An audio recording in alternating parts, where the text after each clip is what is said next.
Hello,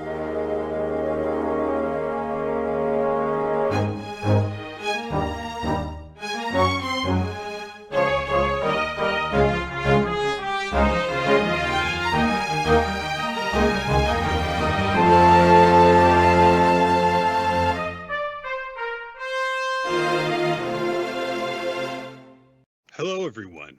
Welcome to Weekly Manga Recap. It is August the 18th of 2021, and you couldn't stop us from talking about this. You sent storms to Chris. You sent a plague at me. A very small, less effective plague, but a plague at me. And then, when neither of those worked, because we moved the battle lines and we're just going to talk about them a week later, you sent the storm to me instead. And you can't do that to a Floridian. Our power lines are made of sterner stuff. You got to send a hurricane. Don't do that. Don't send. I was gonna say, isn't there a hurricane coming? No. I have visited Florida once, and it was during hurricane season. It's not fun. Imagine living here. I know, right? No. Why would I? I couldn't go to the beach at all that week. That doesn't stop a lot of people. No, it doesn't. There were still people going all the time. But it's raining. I didn't get it. Chris, who's this strange voice that we have joining us this week? Well, guys, we got a big guest on this episode. You might notice them. This is Hollywood actor Ed Asner is here with us. Okay, how you doing? My name's Ed. Nice to meet you all. Yep. Yes, I've been playing the role of Tekking101 for about 12 years now. He's been method for a while. Andy Kaufman didn't die. He's been laying real low, and now he's revealing the bit. This is not my bedroom. This is a Hollywood set. I'm just really, really committed to the bit, you know? Oh, wait, no, I think it is just Tekking101. I wasn't supposed to reveal that Andy Kaufman was still alive. How dare you? Yeah, it's 12 years of acting down the toilet. But hey, guys, thanks for having me back on. Yeah, Bleach is back, so you know that warrants it, I suppose. Is Bleach back? Question mark. Yes, it is. All right. It's not even back? Question mark. It's back. ... Yes, it is. That was very important distinction. The most important ... of all time. When I did my review, I just titled it Chapter 687 because it's Chapter 687. There you go. Yes. So yes, we have a special chapter of Bleach that came out honestly without a lot of forewarning. I would say. I think it was like news came out like the week prior that this was happening. I think it was really soon. Everyone was really freaked out because everyone knew the anime's coming back, but like, right. And he was doing Burn the Witch, but like special one-shot chapter that came out of the blue. Yeah. It was not part of the big 20th anniversary celebration announcement that they did last year, if I remember correctly. They announced the Burn the Witch manga series, the Burn the Witch OVA, and the Bleach anime series returning. And there was no hint of this happening, but here it is. It's a Bleach chapter, 20 years after its initial chapter was published, set in the future of the manga series, and seemingly setting up for a storyline, which wasn't really expected, but here we are. But very welcome. I mean, like, you know, there's other ways Kubo could have done it. Like, he could have just made it a fun little 20th anniversary special, but he set up a lot of stuff with this, so I don't think this is going to be the only one. And guess what? As it so happens, because we delayed a week, we also have a chapter of Boruto to talk about. So we were talking about Naruto and Bleach and One Piece, and I don't know if anything has changed in the past 10 years. So. The revival of the big three for one time only. I was going to say, we could talk about the new Dragon Ball chapter. It's the same thing as has been happening in Dragon Ball for the past 15 years. So I read that today, and it was a little infuriating there, yeah. Should we see if Oba and Obata have put up something just to round out the original lineup? Is Shimabukuro doing anything? No, he got canceled because that series sucked. There is a Nisekoi thing coming out. That's soon. True. There is something for the Nisekoi really? person. I heard it's the Nisekoi author drawing a One Piece thing, basically. Oh, okay. They're drawing like the Vivi scene, I think. Oh, that's nice. That's nice. It'll be interesting to see that next week. But anyhow, we have a lot to talk about this week because in addition to the Bleach chapter, there's like 13 other chapters that we have to go through.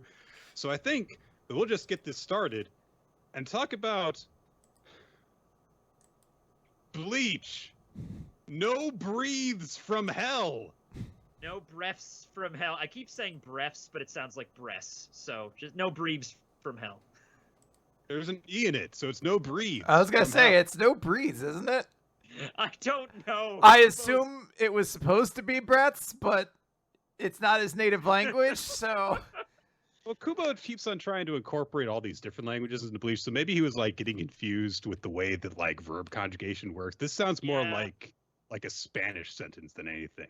A little bit. It might also be intentional because I feel like Kubo seems to thrive off of the weird, like, quasi-English butchering that sometimes comes of his titles. He titles his chapters like they were supposed to be tracks on like a CD or an album or something. So, Yeah. I would totally pick up No Breathes from Hell in the story. I mean, that seems like a pretty cool title. Yeah. I feel like you very easily at some point, like if you were Kubo, you could have just asked somebody. You'd be like, "Hey, does this make sense in English?" And the person's like, "No, is this the word?" Like, and the fact that he's not seems to indicate that he's like, "No, very cool with how this is coming off." He's like, "No, I want it to sound as ridiculous and awesome as possible. Every chapter is a metal album cover." Just And roll Sarah with it. hates you. Yeah.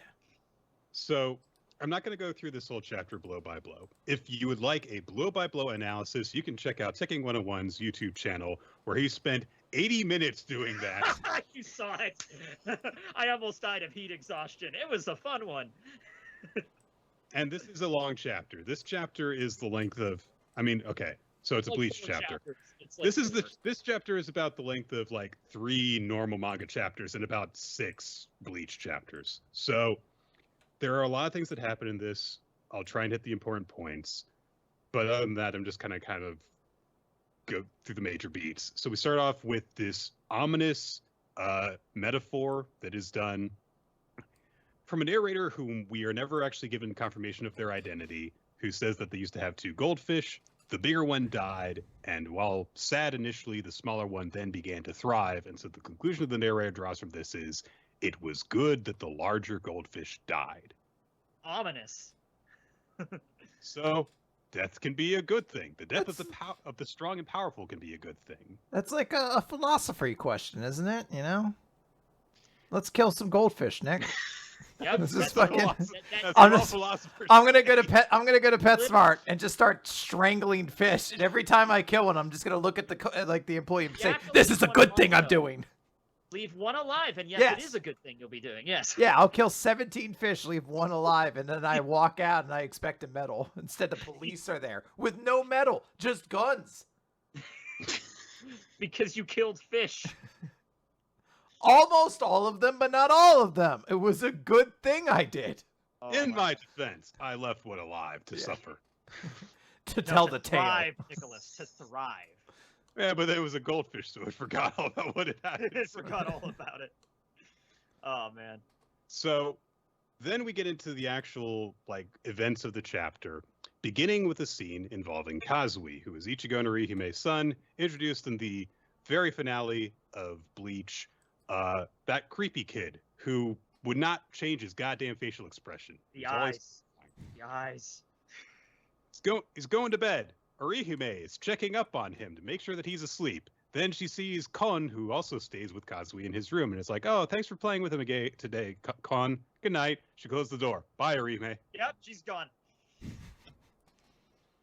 We're going to see a little bit later that if you marry a Shonen Jump protagonist, you just don't do anything after that. Well, hey, at least she shows up in the chapter, which is more than can be said for other members of the Karakura Town group. If you were like, I want to see how Chad's boxing career is going. Like, no, you won't get that. But what about Traveling. Keigo's career as a food sales thing or whatever? Like, Yes. So Kazui bolts out of bed. He's been planning on sneaking out, which Kon gets mad at him for. But Kazui says that he's made a promise to someone that he's going to go and visit them tonight. Kon says, "Well, what's more important, your promise to them or your promise to your mom to go to bed?" And Kazui says, "The promise I made first." Listen here, little shit. You fucking go to bed. You are 12 at most. Oh, he's younger than that. He's like 6. is. He's like into kindergarten. Yeah, really. Yeah. We're going to learn some things about this kid. And it's bad that he is like this. Oh, yes. So he leaves. spectral fish appear beneath him as he dives down. He lands on the back of the bigger one. So, goldfish? I don't know. Khan decides to go with him rather than just being left behind, and so he goes and he meets with the spirit of a dead guy who is on the curb, very similar to, the first spirit that we saw Ichigo interacting with, except that this guy is a weird afro dude in a Hawaiian shirt, and he claims to be 15, which he clearly isn't, and so Kazui's like, you're not 15, which, shut up, kid. So, but Kazui says that he can't come and see him anymore, but he's going to come and take him to a place where he won't be on his own anymore. So he takes him to a shrine, and he leads him to this tiny little altar that is just beside the shrine. And he says, yeah, there's this ritual you need to do. And so he performs the ritual, and a mouth opens up in space. So I was wondering initially if this was just a garganta. Yeah.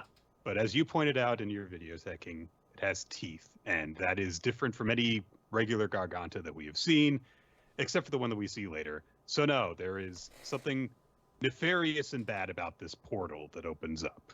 And also 4 of the hell butterflies come out of it too, which we're going to find out those are relevant now. Also, several eyes appear around Kazui. Yeah, that's not creepy at all. So we get our title page, which makes perfect sense in English. It's okay, Kubo.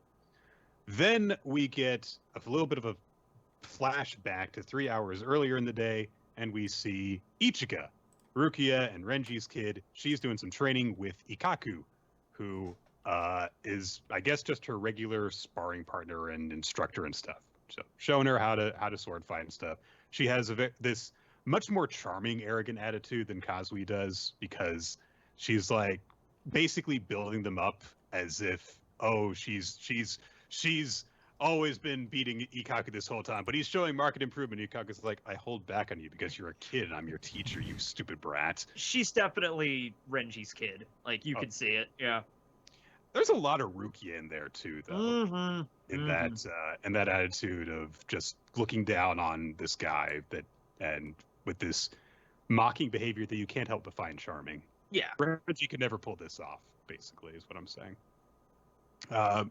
She tries to pull a fast one on him by pretending to fall off of a roof and instead trying to strike him, and he's like, no, I saw that coming. So it doesn't work. So it's neat. It's nice. Ikaku brings up Ichigo's kid, and Ichigo goes, Baka, I don't care about him, Baka, because, Now she's also well, I guess it's Soul Society. I guess it doesn't really follow the exact same logic, but should she also be aged around the same kind of level as him? I have no idea how it works. I think it's like you get to a certain age and you just stay like in your 20s, because Byakuya was a kid and then he's like in his 20s right now, but he was a kid like 100 years ago. I don't know how it works. Yeah. You could almost say that certain details about the way that the world of Bleach work are left nebulous and not explained until they become convenient to explain, so then you can do any storytelling decision you want. It's kind of genius when you think about it. Yeah. I'm not actually being critical. I'm just acknowledging that. No, that does come up a lot, But yeah, I mean, it happens. Yumichika shows up at that point. Yumichika seems to have a much better relationship with Ichika than Ikaku does. Also, Ichika calls Yumichika Chika, which I'm sure doesn't get confusing at all. No. But maybe that's just their thing. They just call each other Chika.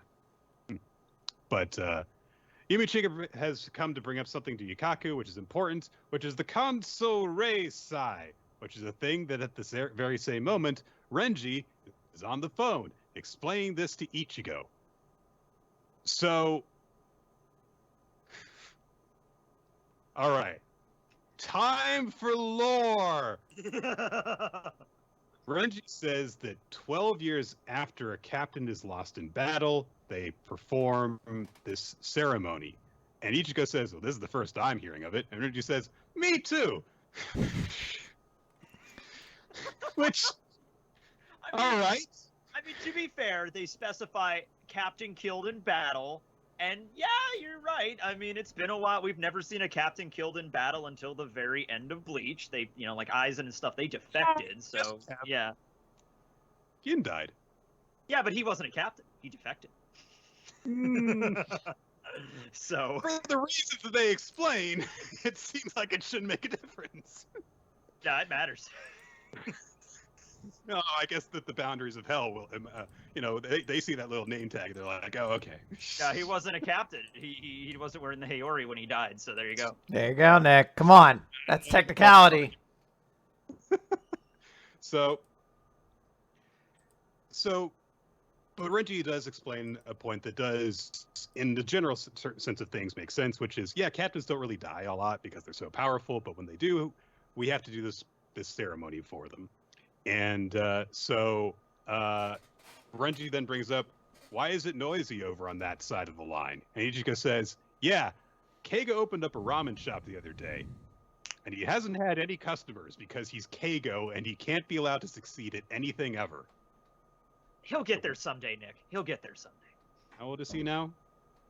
They're like 28, 29 years old, maybe 30 at most. Yeah, something like that.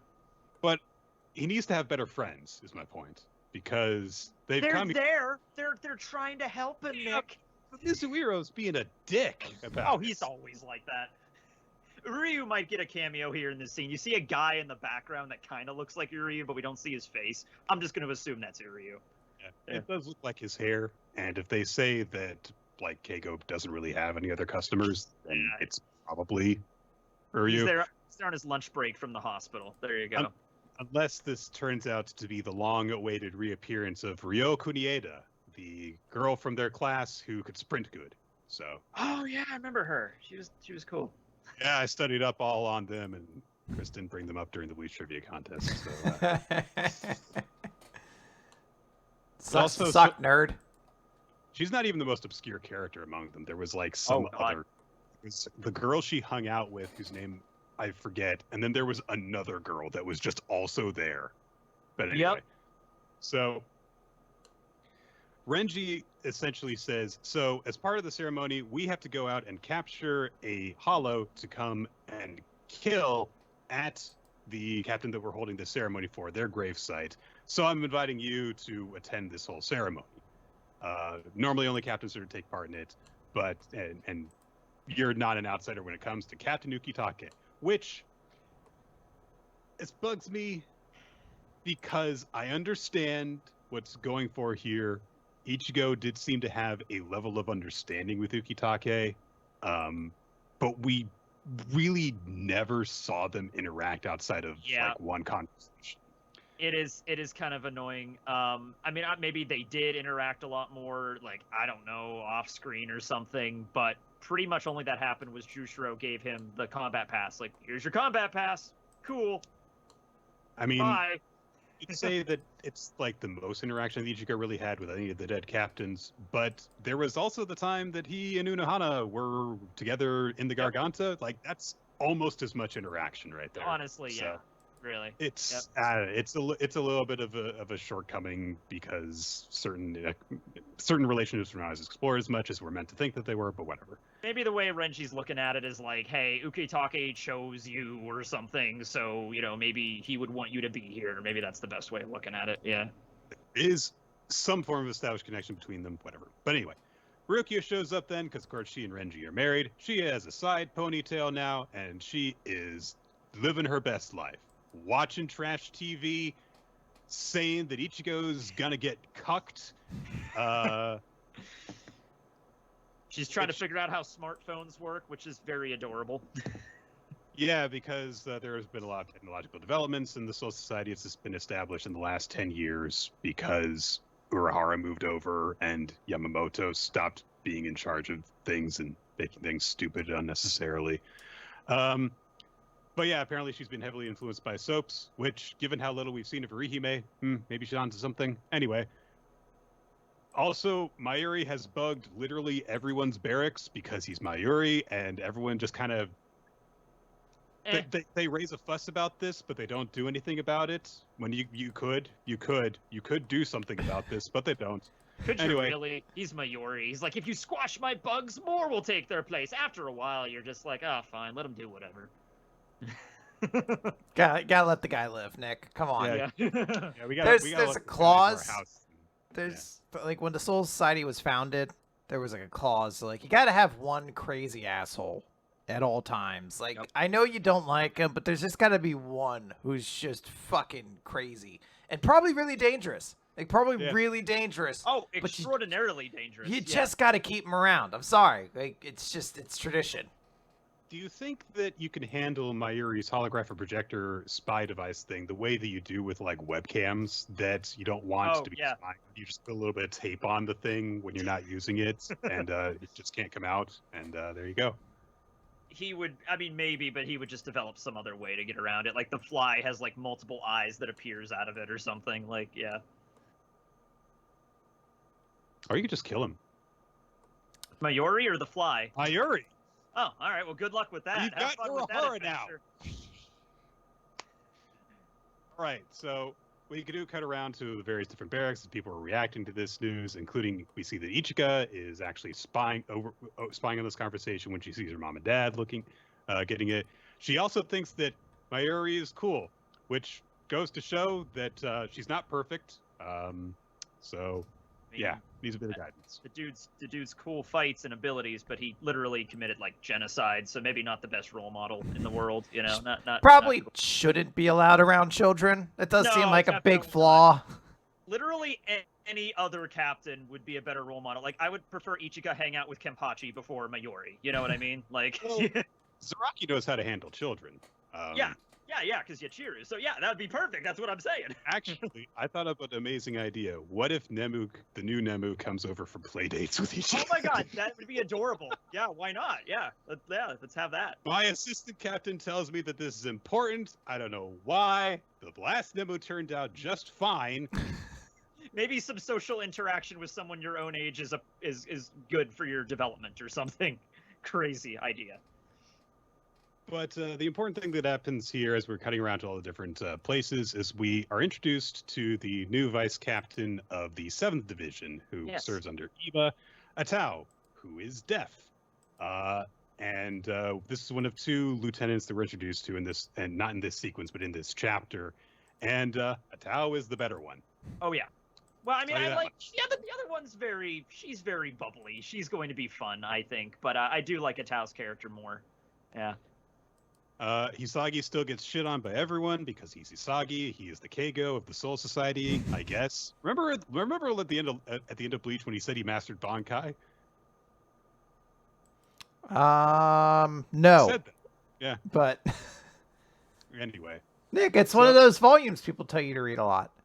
No, it's not. It was in Bleach proper. It was. Oh, you mean? No, yeah, when he's holding up. In Can't Fear Your Own World, it explains what it is. But okay. There you go. Yeah. Is it underwhelming?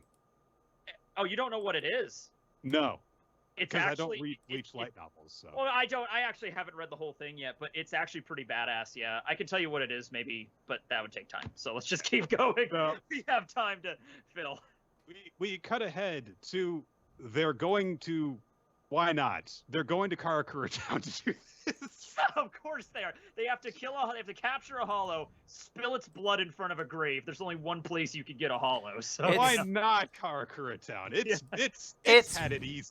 It's right there. Look, it's one of those things where, you know, the Soul Society is supposedly kind of a global thing, although I guess Burn the Witch seems to suggest maybe it's more regional. So maybe this is just the whole Soul Society for just all of Japan, and it just happens that everything that goes down happens in this one town. They did explain it at one point. They said like Karakura Town's like special spirit enriched earth, and it like changes every few centuries. So it really is just that's the reason all that shit happens there. That's the reason Aizen wanted it. You know, there you go. Yeah. There you go. Well, I thought it was because Don Kanoji was there, and he's the most important character. That's the cover. It really is Don Kanoji. Yeah. So Ichigo meets with the lieutenants who are tasked with actually capturing the hollows. All the captains remain behind for the next part of the ceremony. So Renji is there, Ikaku's there, Matsumoto's there. Ichigo talks with Matsumoto and Renji because who the fuck else is he gonna talk to? I mean, he could talk to Ikaku. I think that's like the only other person he has any form of rapport with out of the lieutenants. But anyway, so they're talking and they're kind of catching up a little bit. Ichigo establishes that he is a translator for a living. He has a regular job. Renji then introduces him to someone who speaks a different language that Ichigo doesn't speak, so he is bad at his job. He's like, you don't know sign language, but you're a translator. Just like, sorry, man, I don't. I love that there is an opportunity to follow up, like to introduce a new piece of information about Ichigo and then follow it up as being useful, and he is immediately shown to not be able to do that. I know that translators typically, if you employ them for something, you would not generally have them translate sign language. You would just have a sign language professional do that. Yeah. But the one they say his funny. job. Yeah. Next panel. Here's a guy who speaks a different language. Don't speak it. Sorry. Sorry, man. I can't help you. You know. So it's rough times. So that's Rindo. He's cool. Let's introduce. So Yu Yayahara. So she is a gyaru, which is this subculture in Japan where girls darken their skin and essentially do a sort of take on Valley Girl kind of thing. Yeah, I guess that's where it started. Like, you guys remember the 90s, right? Like, that's basically where it started with, like, the Valley Girl kind of thing, and it got over to Japan somehow. And then, obviously, it's been 30 years since the 90s, so it's evolved over there. But I didn't really understand all of it, but yeah. So she acts kind of very stereotypically Did he say you know the 90s because we're a lot older than him? And it was his way to just burn us? No! He's like, you grandpas remember the 90s. I feel like you guys, like, I remember the 90s. I was born in 93. I was like a kid, but I could sort of remember them. You guys would be able to remember them at least. Yes. The age when people stop being children, Chris. 10. We forgot everything important, Nick. We lost it all. That's right. We're wizened and aged. I remember when the internet was just a bunch of bleeps and bloops, and you could go to 6 websites. I mean, there's really only 6 that are worth going to today. But none of them were porn back then. Not even Google's. This is before the old age of Google. This was in the AOL search days. Oh, I remember AOL. Yeah, that little yellow guy, little guy. Oh yeah. You had to tell Dada to get off the phone. Oh yep. So, Yu immediately starts doing like stereotypical teenage girl kind of things. She's taking selfies with Ichigo without his permission and stuff. Have to say though, Kubo, much more in touch with what youth is actually like than a certain other veteran Shonen Jump author that we have to talk about this week. But anyway, let's move on from there. Ichigo is sneaking around. She has followed her dad out here to just see the action and see what's going on. And as she's kind of just down on the ground spying and looking out at the Soul Reapers who are just casually talking, this bizarre entity appears directly behind Ichigo and Renji without their noticing. It is a skeleton with 2 rings making up its shoulders and no head, which, okay. Pretty creepy. It attacks them. I mean, yeah. It attacks them, but when Ichigo tries to call out to Renji and Ichigo a warning, Renji just goes, Ichigo, what are you doing here? And he just gets smacked to the ground by this thing because he has no peripheral vision. And Ichigo deals with it. He's still a strong Soul Reaper guy. He's got his Zanpakuto, which has reverted to its old form, okay? Yeah. It's that whole It's subplot been 12 years. Lots of stuff could have happened. I don't have one for that. You think that like 2 months after that whole thing went down, he was like, well, this was a massive waste of time. Puts it back to normal. Yeah, he's just like, man, I dual swords sounded cool at first, but I mean, it's just really impractical if we're being honest. You know? I gotta carry 2 things? Fuck this. Yeah. I mean, you just strap another thing to your back. No! I don't want What? to carry Strap. 2 things if everyone else doesn't have to carry 2 things. That's bullshit. Or maybe Ichigo, this is like, he's in his 20s now, so he's like feeling a little bit nostalgic. So he's like, hey, I want to go back to the original Zanpakuto, He just has a quarter-life crisis. Yeah, quarter-life crisis. Hey, we've been through those. I'm 28. I'm about the age of Ichigo. I'm going to dye my hair black. I should do that. All right. So all of the other lieutenants react to, oh my god, this massive monster appeared in front of us and we didn't notice it. They say that later on that these things don't give off any spirit pressure, which is why they didn't notice them. But honestly, guys, these things are literally 5 stories tall. Do you have eyes? Kione gets beaten up by one of them because what was she going to do? I mean, really, if you're going to pick one of the lieutenants, Kione, The one that we know the least about her combat abilities outside the 2 newbies, and Kubo wanted to show off them. So a fight breaks out. Battle is engaged. We see unleashes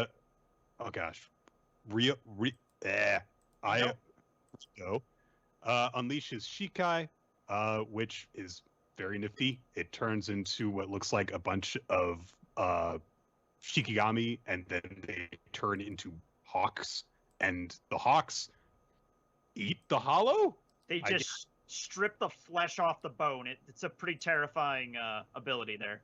Yeah. It's pretty crazy. Then Yuya jumps in, and she makes a brar thing, like she's chomping like crocodile style. Yeah, yeah. And a spectral mouth seemingly bites off one of the monster's heads, and then it's Dick, because that's how she plays. Yep. I don't think these things had dicks, but like just it certainly doesn't anymore. No, God, 100%. It's gone now. Yeah. Some people have said that like her nails are her Zanpakuto, which I don't know, man, but they look cool. She did have them before, so it's not her released form, at least. Anyway, and then we see Ion, who is Mayuri's new lieutenant, and he does what I guess is a version of an incantation for a Keto spell thing, but it's very different from any that we've seen before. He takes out like a bit of chemical, and it melts this thing. Pretty badass. I like to think it's like artificial Keto, like Mayuri was messing around, just like make it, kind of like Ninja Tech in Boruto. Oh my god, I made a Boruto reference. Yeah, we're not going to talk about that later. So all the new lieutenants get to show off and stuff. Then Kira also shows up, and he's like, I have a hoodie now. And then... I'm super emo. And Renji's like, well, I better see to my daughter and get her to safety. But a chain comes out and wraps around his ankle. And oh my god, it's Zelaporo Grants. Because if I could choose to see one Espada again, I'm picking Silaporo Grants. I mean, you could have gone worse. It could have been Zamari. I would have loved to see Zamari. It did amuse me when this character showed up and everyone shouted his name, and for a moment I thought I had another stroke because I was like, "Oh God, the letters aren't making sense." I was like, "Oh wait, no, I remember that guy." All right, we're good. Oh God, yeah, the dude, the guy with the glasses. Doesn't have his glasses anymore, however, and he's got chain markings going across his skin, and he has a ring behind him as well as a bunch of black blobby things floating around him. Zelaporo says, I was cast into hell! And Renji says, what does that mean? Which, good question. Zelaporo says, well, hell is great, because you cast away your hollow yoke. My whole is no longer bound to my flesh. It's a hole not in my body, but outside my body. Which is just a floating ring. There's a floating ring behind him. That's basically what he gets. Yeah. Yeah. Isn't that his dick too? Isn't his hole his dick? Oh yeah. Yeah, it was on his glands. It was on that was the medical term that was stated. Yeah. So he's got his dick hole floating behind him. I thought it was his balls, but whichever. It doesn't really matter. The point is his ball hole. His dick hole is behind. His ball hole is behind him, yeah. Now I can't look away now that I know it. Can they show that in Shonen Jump? Apparently. Zelaporo says that now his hate and suffering flow out of his brain like tears, which is okay. Also, he makes a face. Like, eh. Yeah, he doesn't seem to hate it very much. Hell seems to be rather pleasant for him. Yeah. Oh, it's pretty So- sweet. You know, it has good days and its bad days. Zalaporo, of course, spots that Ichigo is with Renji, and he's like, "Oh, is that who's that? Oh, I'm gonna. She's frightened, isn't she?" He uses it to mock Renji and stuff. So, I understand that the dramatic purpose of it being Zalaporo here is that someone who is a defeated foe from Bleach past who has a connection to Renji. So, of course, we got a character that Renji beat in battle. Said no, he didn't. So, really, this should be Master Masculine that we should be seeing doing this. And I honestly just think that Kubo really likes to draw style. Because remember, like, he showed up in that fight with Mayuri in the Thousand Year Blood War arc as, like, an hallucination. I think Kubo just really likes drawing the dude. Yeah. and he just won't fucking go away. Yeah, I don't know. Zalaporo's like, I'm gonna kill your daughter, Abarai Renji, and he sends out chains, and Renji grabs Ichigo and tries to get away. A chain pierces his ankle, which is not really what chains do, but it does that. Ow, it hurts. However, Ichigo steps in, slashes the chains to protect his friend, and he's like, get Ichigo to safety. And then Zalaporo goes, I'm gonna kill you, Ichigo! And Ichigo's like, I don't know who you are. Which makes sense because they never met, so... I want Meanwhile- every interaction between characters in the battle manga to be like, you ruined everything, and the other character, be like, I don't know who you are. I'm so I sorry. don't even know who you are. And that Thanos meme, like, you know, in Scarlet Witch, like, that's where it basically, I mean, like, that's this in a nutshell, essentially. Yeah. Or they do the mash reaction. They're like, oh yeah, you're that Espada. Yeah. We went to summer camp together. I right? Maybe? I bet your name has a lot of consonants in it. Or it's a named after weird our name game. and it doesn't have any consonants in it. It's one of the two. Or you're named after a popular architect from Europe. Maybe. It's all That's three. where Ukiyora's name comes from. So meanwhile in Soul Society, all the captains are waiting around like, oh, it's taking a long time for them to do that stupid thing. Black gunk starts floating around them, just like was floating around Zalaporo. And Shunsui very dramatically catches some on his sword and explains that it is phosphoplasm from hell.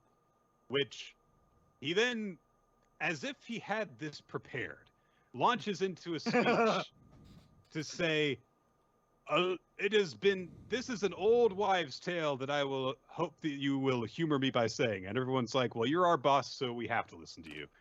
But he says, there is something called spirit class, a heretofore unmentioned thing that will be useful for the story about to unfold, so now we're talking about it.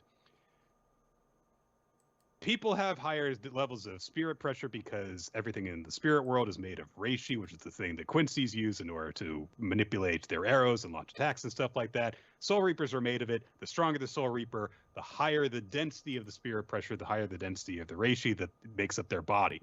And the more powerful you are, the higher the density is. Captains are super thick. They're so thick that the world can't handle it when they die. That was an apt way to put that. Yep.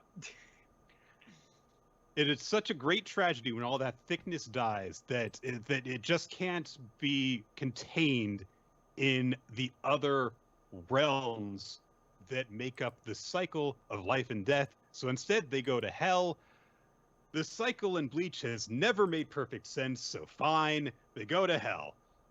So Ichigo is having the same thing explained to him by Zalaporo, and he's like, I don't know what you're talking about. And Zalaporo's like, well, I have been rehearsing this, and I am going to get this speech in while I fight you. So he goes on about this, talking about how, yes, so the wayward souls who have lost the right to return because they are so powerful are cast into hell as salvation, which is actually a kindness, because the Soul Reapers who have to cast them into hell are unaware that they have driven their companions there. And Rukia is very dismayed. Meanwhile, in Soul Society, she's going to Shunsui, is like, is this true? Is this really what we've been doing? And Shunsui's like, yeah, maybe. I mean, I only just thought of this now. I don't know. I'm kind of making this stuff up out of the top of my head, so I hope that I'm right on with this. And Zalaporo, meanwhile, was like, he's right on. That's how it works. Zalaparo says that the balance has collapsed. The powerful spiritual pressures that were holding the maw of hell shut, very specifically using that term, Sosuke Aizen and Yuhabak have disappeared. So, I was confused when I first read this, because he specifically says both Aizen and Yuhabak have disappeared. Yuhabak, of course, is dead. Well, sure. Aizen, however, last we saw in the previous flash forward chapter, which was like 2 years before this one, Yes, yeah. is just still in his prison, and nobody mentioned he died, which he can't die. I don't.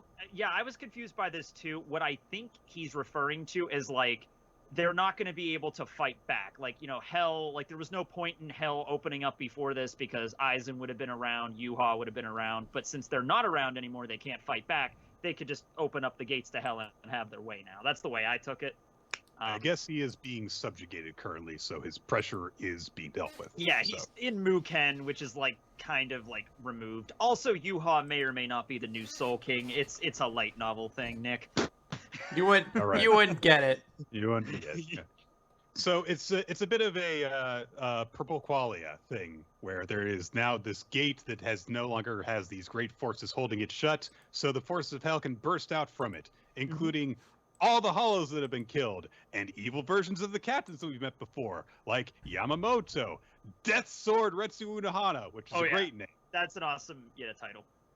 And also, the guy that we just buried. Well, we're going to have this ceremony for.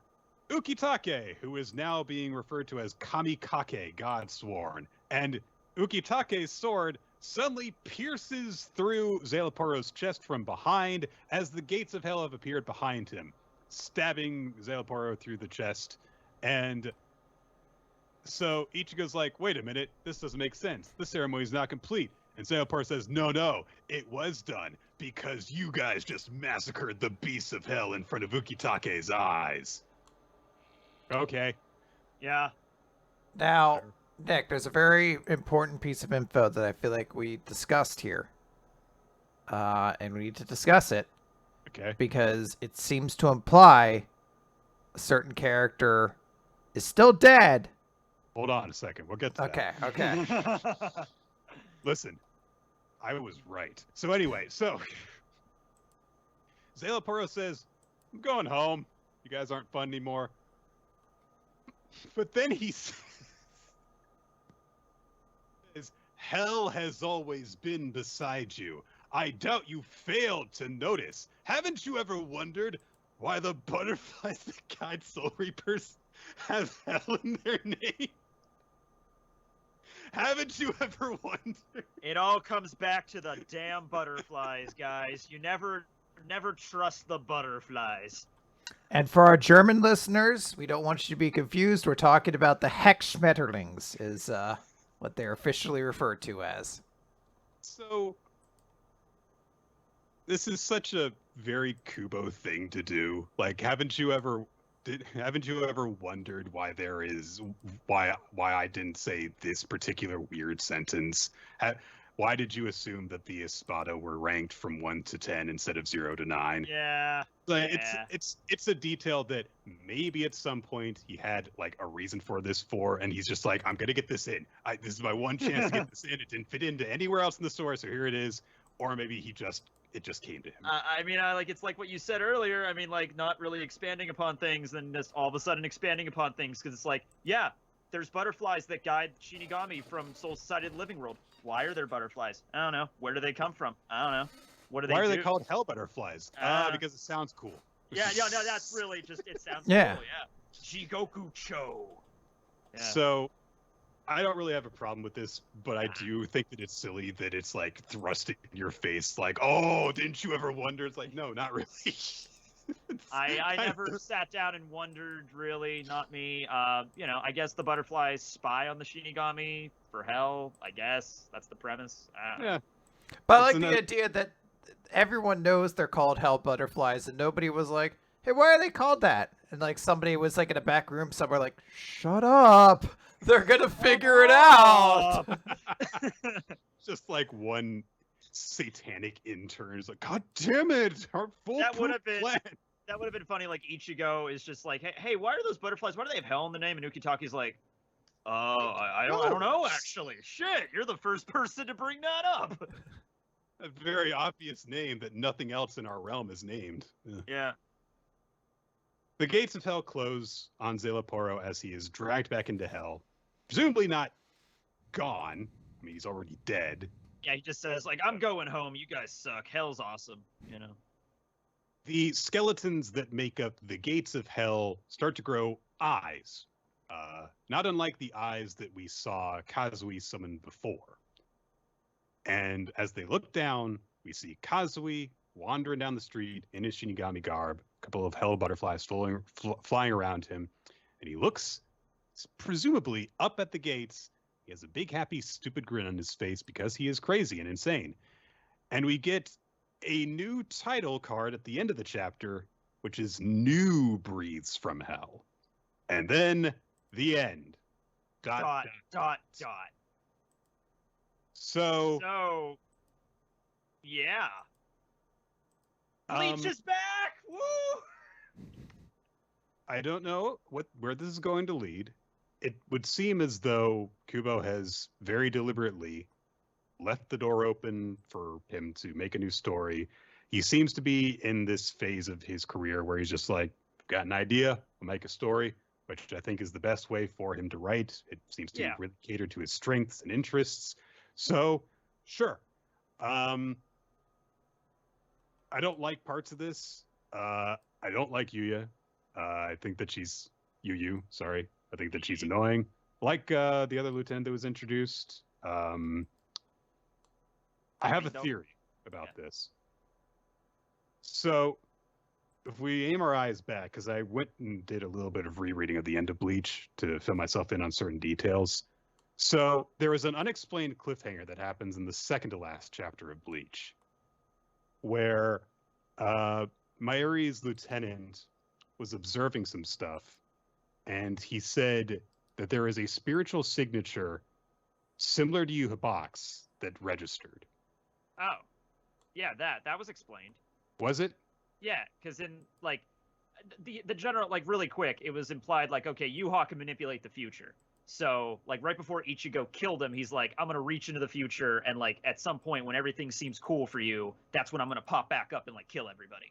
And so, Ichigo cuts Yuha down, 10 years go by, and it's like, okay, now everybody's happy. That's when his power is going to come back, and then Kazui, like, sticks his hand in, like, the wall socket where Yuha's power was coming through, and that just destroyed it. And Aizen has a monologue in prison where he's like, the hope of the future can destroy. So it's implied that, like, Kazui, representing the hope of the future, destroyed the remnants of Yuha's power. Does it make sense? I don't know, but that's, I guess, what Kubo was going for. Yeah. I don't buy it. Yeah. I don't trust Kazui.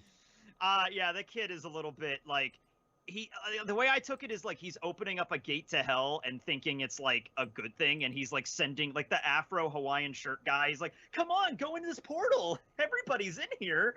And it's like, how many souls has he sent to hell by accident? Like, oh God. I also find it, I know that the eyes are connected to the gates of hell that he summons. The fact that Yuhabak had a lot of eyes, as part of his motif, makes you go like, I don't think he destroyed Yuhabak. I mean, that would be a good twist, but it would have to go against the light novels, Nick. Yeah, we can't have that. So,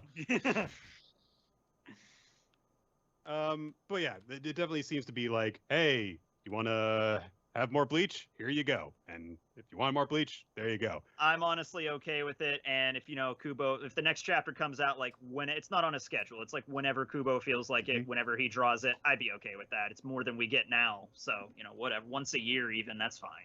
All right. Let's go over the most important detail now. Chris. Unohana's dead and never coming back. Or is she? Unohana's dead and definitely is coming back. I called this 7 years ago. The series came back to prove me right. Also Yamamoto, so we get a bonus there. Yeah. Yeah, Nick doesn't care. Nick didn't have an ongoing joke about the character being like, this character's definitely coming back. Oh man, I can would you love to see believe John Unohana Boruto's again, coming though. back so that we Yeah. can see his overly complicated Bankai again. Yep. We never even got to see what Unohana's Bankai was actually named, if I remember No, correctly. yeah, it was named Minazuki. It was just a different kanji to make up Minazuki. It's like because Minazuki Shikai is like birth of all things, and her Bankai was the death of all creation. It was a very edgy name. But And we it never just saw Ukitake's Bankai ever, so. no, we never saw his period. Yeah. But in the light novel, no, we don't see that. In the light novel, we don't see it ever. In the light novel where he's already dead. Yeah. What did you think of this, Chris? I don't know what to think of this. Look, Bleach is. I've been away from Bleach for a while. I haven't really touched it since Bleach ended. What, like 4 years ago or something like that? Some period of time ago. I enjoyed having it back. I was at first like, oh man, this is like 60 pages. This is gonna, and then it was still just like a classic Bleach chapter. Like 20 seconds later, I was like, oh man, we're like halfway done. We're breezing through this. It was very refreshing. I enjoyed it. Yeah. It's not like Boruto where I have to sit here and be like, all right, what's Otsutsufication going to do this week or whatever. As for the actual plot, I said this a long time ago. I reached a point with Bleach where I recognize I don't care. I'm not going to get invested into it. I'm just going to enjoy the ride. And like to this chapter, I was like, yeah, it's kind of wacky. A bunch of characters showed up. Wasn't about Ichigo, which is probably a good thing. He's not actually all that interesting a lot of the time. And then it ended, and I'm like, I don't know when another thing's coming out. I had already kind of married myself to Burn the Witch season 2 or whatever, and I was like, we'll see. I don't know. Is that still happening? I think we are still getting that too, so we can have. But actually, people have brought up that's the reason Ichigo's a translator, so we can have a Burn the Witch Bleach crossover. There you go. Yeah, but he doesn't speak English either. Well, actually, I don't know what language he translates. What language do you translate? Latin. Oh yeah. Atlantic. He's like Gaelic. Exclusively dead languages. Klingon. Some random caveman language. Oribe's the actual one who supports the family. Oh my god. I will say, however, to Ichigo's credit, he is so much better in this chapter than he was in the final chapter in Bleach because he has an actual personality in this one. He says more than things. I'm just happy Ichigo, like, he never wanted to be like the greatest Shinigami ever. He just wanted to have like a normal life, and he got that. He's a dad, he's a husband, it's whatever. He goes out drinking with, Renji every now and then, and he's just, this is life. He hangs out. He enjoys it. It's a nice little continuation of his story, but honestly, I'm just grateful that, that the little bits where like you see him talking with Zalparo, and he's just like, I don't know who you are. He's like, that's Ichigo. That was pretty funny. Yeah. Not like, oh, hey guys, how you doing? And that's literally all he says the entire chapter. What'd you think of his new hairstyle? It's still orange. I will say the biggest thing I have to say about this chapter, Nick, is it's some big ass doors. Big ass doors, yeah. Yes, they are. And they're I'm excited. We teased off hell 1,000 years ago. Hey, we had that movie, that great movie that someone told me we watched it, and I've no memories of it. The soundtrack was good. I mean, like, admittedly, the entire first third of that movie is just echoing beats that actually happened in the Bleach timeline. So I don't blame you for not remembering anything from it. It's like Dragon Ball movies, where the movies basically copy just like the arcs from the shows and stuff up until like the most recent ones. Yeah. All right, we have a lot more manga to talk about. We've already been going for a while, so let's get it going. Yep. Let's move to the next generation of manga, briefly. My Hero Academia, number 322. Great explosion, murder, god, dynamite. Last chapter, Ida seemingly brought all of Class 1A's efforts to bring Deku back into a crescendo. When he was launched through the air, he grabbed onto Deku's hand. Deku, in the present, is saying, I want to get him to let go, but I'm really goddamn tired, so I can't. So they just fall from the air as Uraraka releases her gravity that's in effect on Ida. They start going crashing to the ground, and I guess nobody thought this far ahead, as everyone's like, oh no, we're falling. What are we going to do? Fortunately, Kirishima is there, and his ability to turn himself hard also gives him super catching power because, I don't know. Anyway, he also has important speeches to deliver to Deku, so he's like, hey, I heard this story about you one time where you were heroic. That was you, right? You were heroic? Yeah, that was you. Anyway, we're going to save you now. We're going to help you out. So they do that. Ashido runs up, and she's like, I have things to say to you, too. But then we get the big thing that actually happens in this chapter, which wasn't really expecting this to happen precisely now. But Bakugo gets very real with Izuku, who is saying, like, look, I appreciate what all you guys are trying to do, but I'm too scared that you're going to be in danger. I don't want to make trouble for all of you guys, and things can't go back to how they used to be anymore.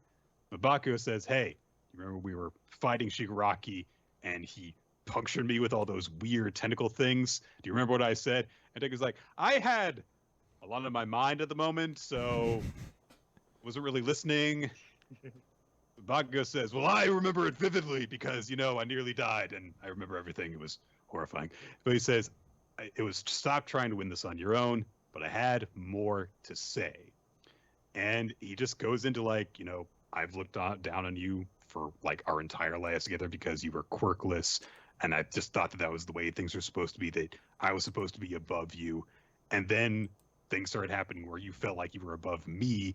And I hated it, and I couldn't look at you anymore. I couldn't accept that about you. And so I pushed you away. I was mean to you. I tried to reject you. But the more I did that, the more I kept losing. And since we've been in UA together, nothing has worked out how I thought it would. And instead, I've had to learn to understand your strength and my weakness. I don't expect this to change anything between us, but I have to speak my truth. Izuku, I'm sorry for everything. Which, I think this was like literally the thing that a lot of people were still holding on Bakugo with. Like, he never has made good with Deku for all the shit that he gave him, for literally when they were in middle school telling him to kill himself, all of that, bullying him extensively even since then. He never apologized. And yeah, that seems like a pretty sincere, in-depth apology after he's done a lot of thinking about this. And It comes at a big dramatic moment. So, okay. Also, there's a very nice thing where, like, we see them, like, as he's talking to Deku, we see them, like, as little kids and then a little bit older, then, like, middle school, high school, and now in the present of their hero costumes. So, reflecting on all their time together. And Bakugo brings that around to their present situation by saying, look, there's nothing wrong with what you've been doing, but you can't handle this alone, and we can't win this way. We're going to win by saving people. And Deku feels ashamed after everyone has come to him with all of this, and he realizes, like, they've realized this before I have. I'm behind everyone still after all this time. And now he's tired, so he collapses. Bakugo. Yeah. So. However, Class 1A is not done here. This is only half the battle, as they've still got to bring him into UA. They go there. 13 is waiting for them outside, not wearing her helmet. We see her face for the first time. It just kind of happens. She's cool. She's cute. That's neat. I kind of had been under the impression that there was like something about her physical form that needed to be contained in this suit for a long time. I always thought she was like Kurogiri. She was like gaseous. Like that's what I always thought, or something, Or she was like a literal black hole. Yeah, or something like that. Yeah. But no, she's just like, no, normal looking short-haired girl. Okay, we're in a spacesuit. I remember after that one battle, they said, "Oh, she had lacerations," so I guess that implied she had a physical body. We just never saw it. Weird. Anyway, after Deku fell unconscious, we, fast traveled back to UA. Skip that. It's the most boring part of the game. So, just click the button and you. Yeah.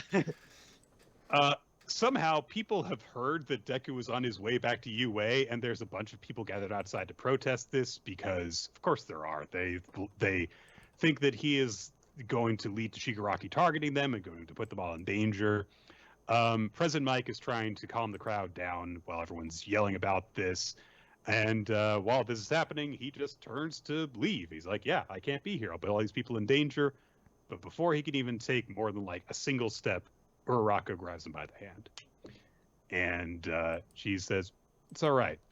And she thinks to herself, Ida and everyone else has started linking the chain. Bakugo played his part, and we're not letting go of you. We won't let you, because when heroes need protecting, who will be there to protect them? And she looks all determined as she turns back to the crowd. So, making good on the thing that she was thinking to herself back during the big fight where she was concerned about Deku. So, I ship it. It's about as far as I think that relationship's going to go in this series, but you know. Well, I don't know. I feel like, Bakugo had his moment, and Uraraka didn't actually have a moment where she actually said anything to Izuku, and I feel like that might come next chapter. I mean, don't get me wrong. When the final chapter comes around, we're going to flash forward 7 years or whatever. These two will have a kid. Standard shonen protocol. It's going to be there. Thank you for looking after Kazui, Gran Torino-kun. Yeah. He's just their... Oh, man. I'm like 110 now. Nope, you're our pets. We're going to ignore the fact that you are a sentient being with your own wants and needs and desires. He's like the fucking grandma in that one episode of SpongeBob. He's just a shriveled head in a wheelchair, basically. I like the Bakugo scene. I thought it was a nice touch to have, and to eventually have him make that big speech, so that was very cool. And I do like that it's some kind of dramatic element of like, all right, well, we had to actually bring him into the school, and his fears aren't unfounded. Everyone is very nervous to have him here if he's the target everyone's looking, or Shigaraki's looking for. Yeah, or at the least he is not alone in having that fear. No, so. I mean, like, Shigaraki literally has the search quirk. Like, I think All For One basically was like, okay, he either goes out on his own and passes out, in which case I can just capture him, or he goes back to UA, in which case I know exactly where he is. So either way, I think All For One planned for this. Yeah, but this way we can have a massive, wide-scale battle, which we've never seen in My Hero Academia in the past year. So. Yep. Also, it did mention the new upgrade to UA that it can combine with Shiketsu. I'm hoping it's like a giant robot. I'm just hoping. It seems like that might be the direction that's heading. Which, we'll be All For One, this like 300-year-old demigod with a giant robot. Like, that's how we're gonna do it.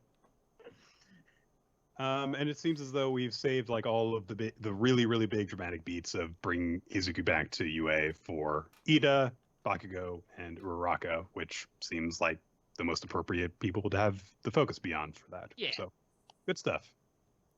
I liked it. All right, Nick and Tekking, let's talk about Undead Unluck. This is number 74. Let's get this plan started. And we open with Chikara, Top, and Tatiana, who are all hanging out, exercising. And basically they're all just saying like, hey, we're gonna have to work out and get stronger because we gotta kick the butts of everyone who comes our way. And Tatiana gets really excited and explodes and knocks everybody into the wall, but they padded the wall with rubber. I'm not sure exactly how Tatiana was exercising. She's like lifting the roof off of her sphere, but I don't know whatever. So. I guess she trains to sort of directionalize maybe her untouchable. Maybe she can make it so she could, project her force upwards and not forwards as much or something like that, Well, whatever. Exercise some way. She's still great. Whatever. Yeah. So. We then cut over to Andy, who's working on his plan. Joaz shows up and is basically like, hey, what are you doing? And he's like, the matchups, basically. I'm strategizing, actually. I am going to be every Shonen... I'm basically every Shonen fan preparing for a battle arc where I'm actually predicting the way our matchups are going to go. But they note, he says, look, there's a lot of ways this could go, but some people might not make it back alive. So it's not just about lining things up to be the most advantageous to us. It's about making the matchups that'll get all of our people back, basically, so we don't have anyone die. And Joaz just notes, oh, you really are another undead, aren't you? Victor used to be just like that as well. And she even quotes him, you all have only one life to live, so act carefully, stay by my side, I won't let anyone die. She says, I heard that line so many times, but when it really mattered, he was faint of heart. That one quality has stayed the same through all of these loops. And she looks at her missing arm, and she says, This is a reminder that I've always been the one being protected. So Andy, people can't accomplish anything on their own. That goes for merely surviving and, of course, for killing God as well. So that's why I joined Victor. We've assembled these reliable teammates. If everyone is together, nothing's impossible. So there's... We can do anything if Every... we depend on each other. I would say that's a running theme in this week, but that's kind of the running theme of manga. Of Jump, pretty much, yeah. So she basically says, believe in our team. This is the best members of Union that we've ever had. So believe in it. And Andy has like a 1.5 page spread of him with the moon in the background going, this place is pretty sick, ain't it? The organization, that is. We cut over. It's Christmas Eve. I like how Juiz is just like, yes, it is indeed. I was having this heartfelt talk with you. Yes, it is indeed pretty sick. She's like, it is most Wicca, I guess, as you say. It was Mondo Coolio, as you put. It was Pog, as the kids say. Yes. It is Wizard. That would have been awesome if she would have said that. So we cut over Christmas Eve, and Operation Neutralize UMA Spring has started, and we see the matchups. They've divided themselves. We see Tellez going up against Nico, who we don't know either of their abilities, unless never mind. So yeah, we don't know either of their abilities, so that's a mystery there. And then we see Tatiana, Shen, and Mui are going up against Rip, Latla, and Bunny. So an interesting matchup there. Yep. And then don't know Bunny's ability or Latla's for that matter. We don't know. We kind of know. We know a little bit of hers, but we don't know exactly what it does. Still, yeah. So we know it involves something of taking, but not exactly how or what the conditions are. And then Creed is going up against Top and Chikara. So that looks to be the matchups there. And this is also the mission to rescue Fuko. So we see all the characters run off. Now, I do find it funny. It's this big thing, like our members, everyone in the team. It's all very important. We got to practice this. Our disguise cloaks. Yeah. Yep. And then they get there, and it's like the two people who have gotten the least amount of focus thus far, they are not involved. They, who knows what a Shin and Phil are doing? Something else. Who cares? Maybe nothing. Also, I like how everyone is wearing their outdoor cloaks, and there's just Tatiana who's just in her ball. Yeah. Well, come on. It's her fancy ball. It actually looks like she put little feet on it. The one panel does. I mean, she grows the feet and stuff for fighting sometimes. But anyway, there it is. Yeah. Little feet. All right. Yeah. So this was a pretty nice, just get you psyched up chapter. Mm-hmm. I do like the idea of a main character in a shonen manga strategizing before a big fight. Yeah. I don't know. It seems wrong to me somehow. It doesn't come up super often. Yeah. So I do like that little touch.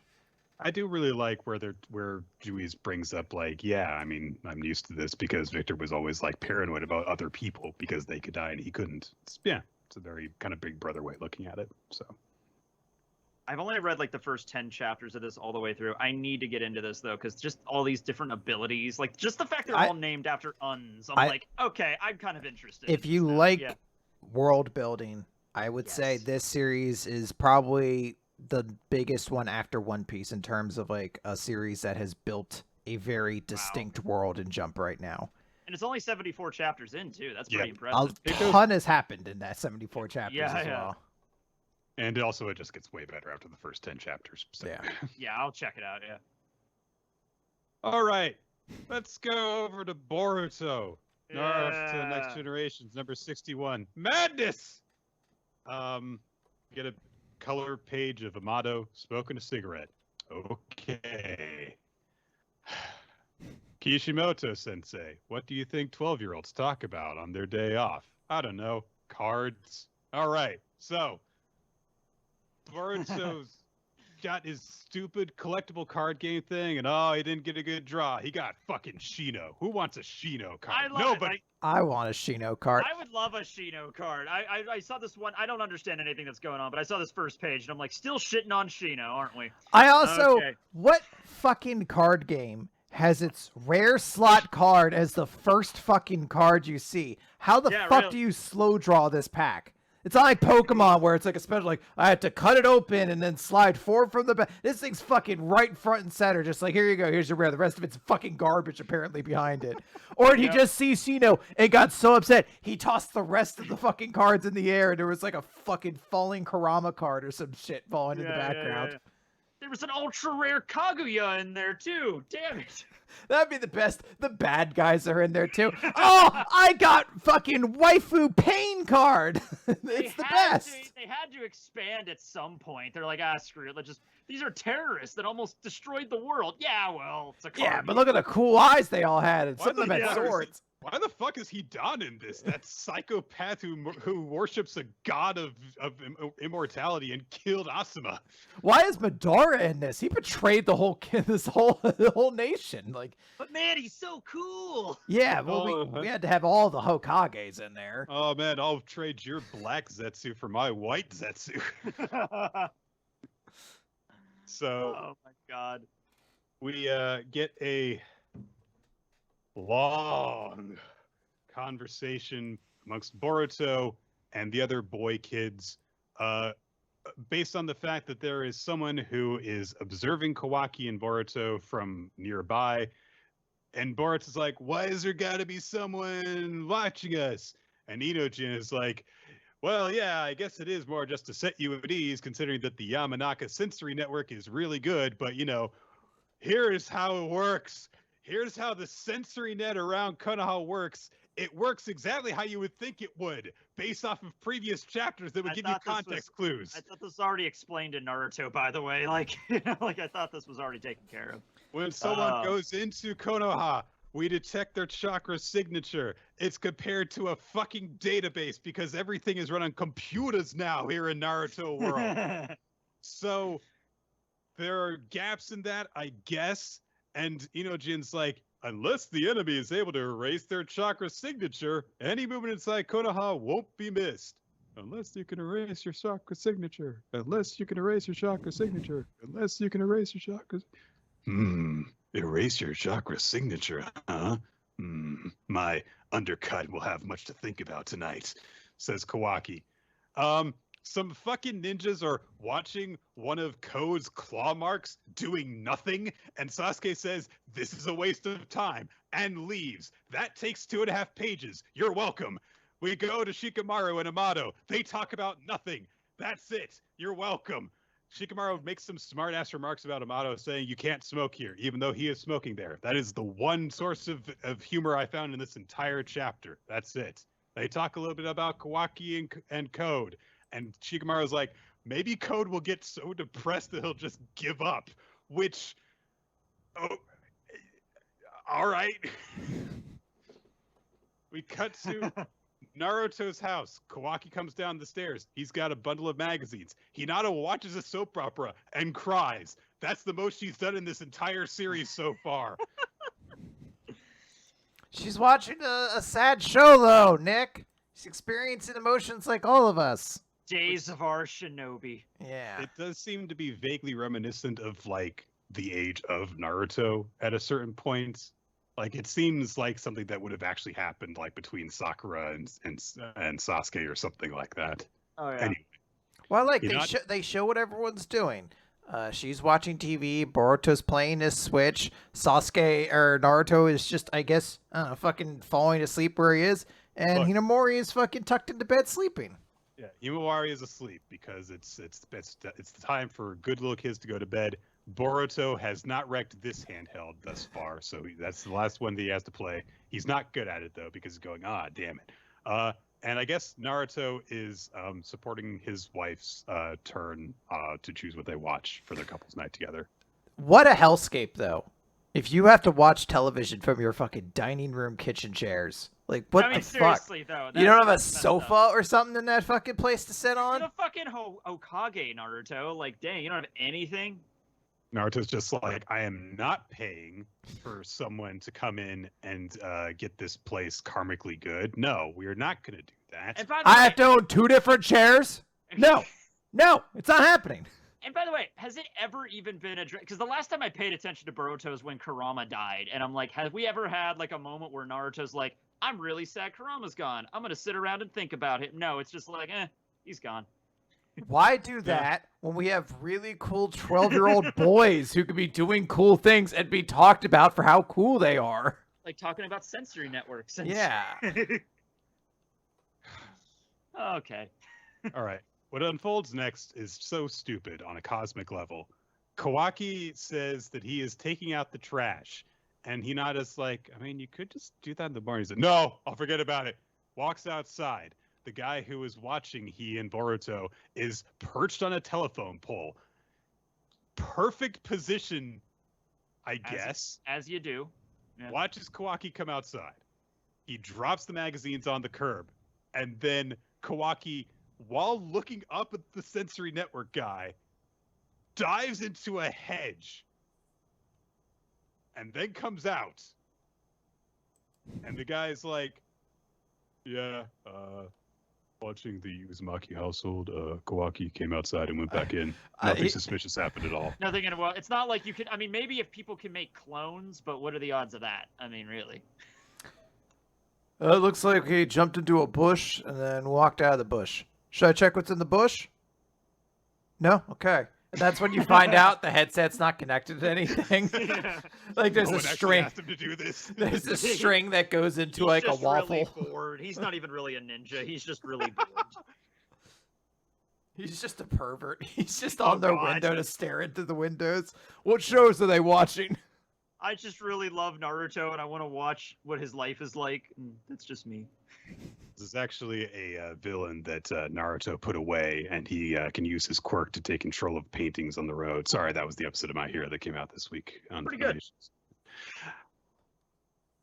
Boruto sees Kawaki come back inside, but he senses that something is different about him. What could it be? Oh, Kawaki is still in the hedge. He just used a shadow clone jutsu, which we know that he could use in order to act as a decoy while he suppressed his chakra signature and went outside. Boruto detects this for certain reasons that we don't know entirely, but it probably has to do with, the thing that connects him and Kawaki. Gee, could it possibly be that? I don't know. It's left as a really big question at the end of the chapter. But, me being a person who has read the past 2 chapters of Boruto could tell you they are connected by the thing in their palm that he looks at all the time. Anyway, this trained ninja never sees the kid come out of this bush.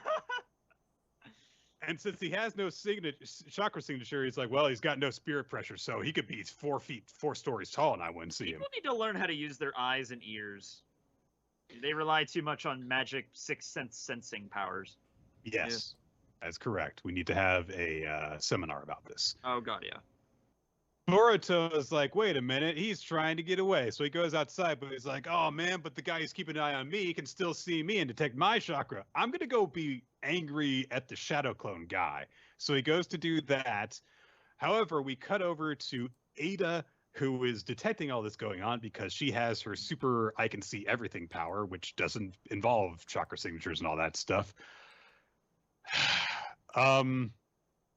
Her little brother is sleeping on her because, ew.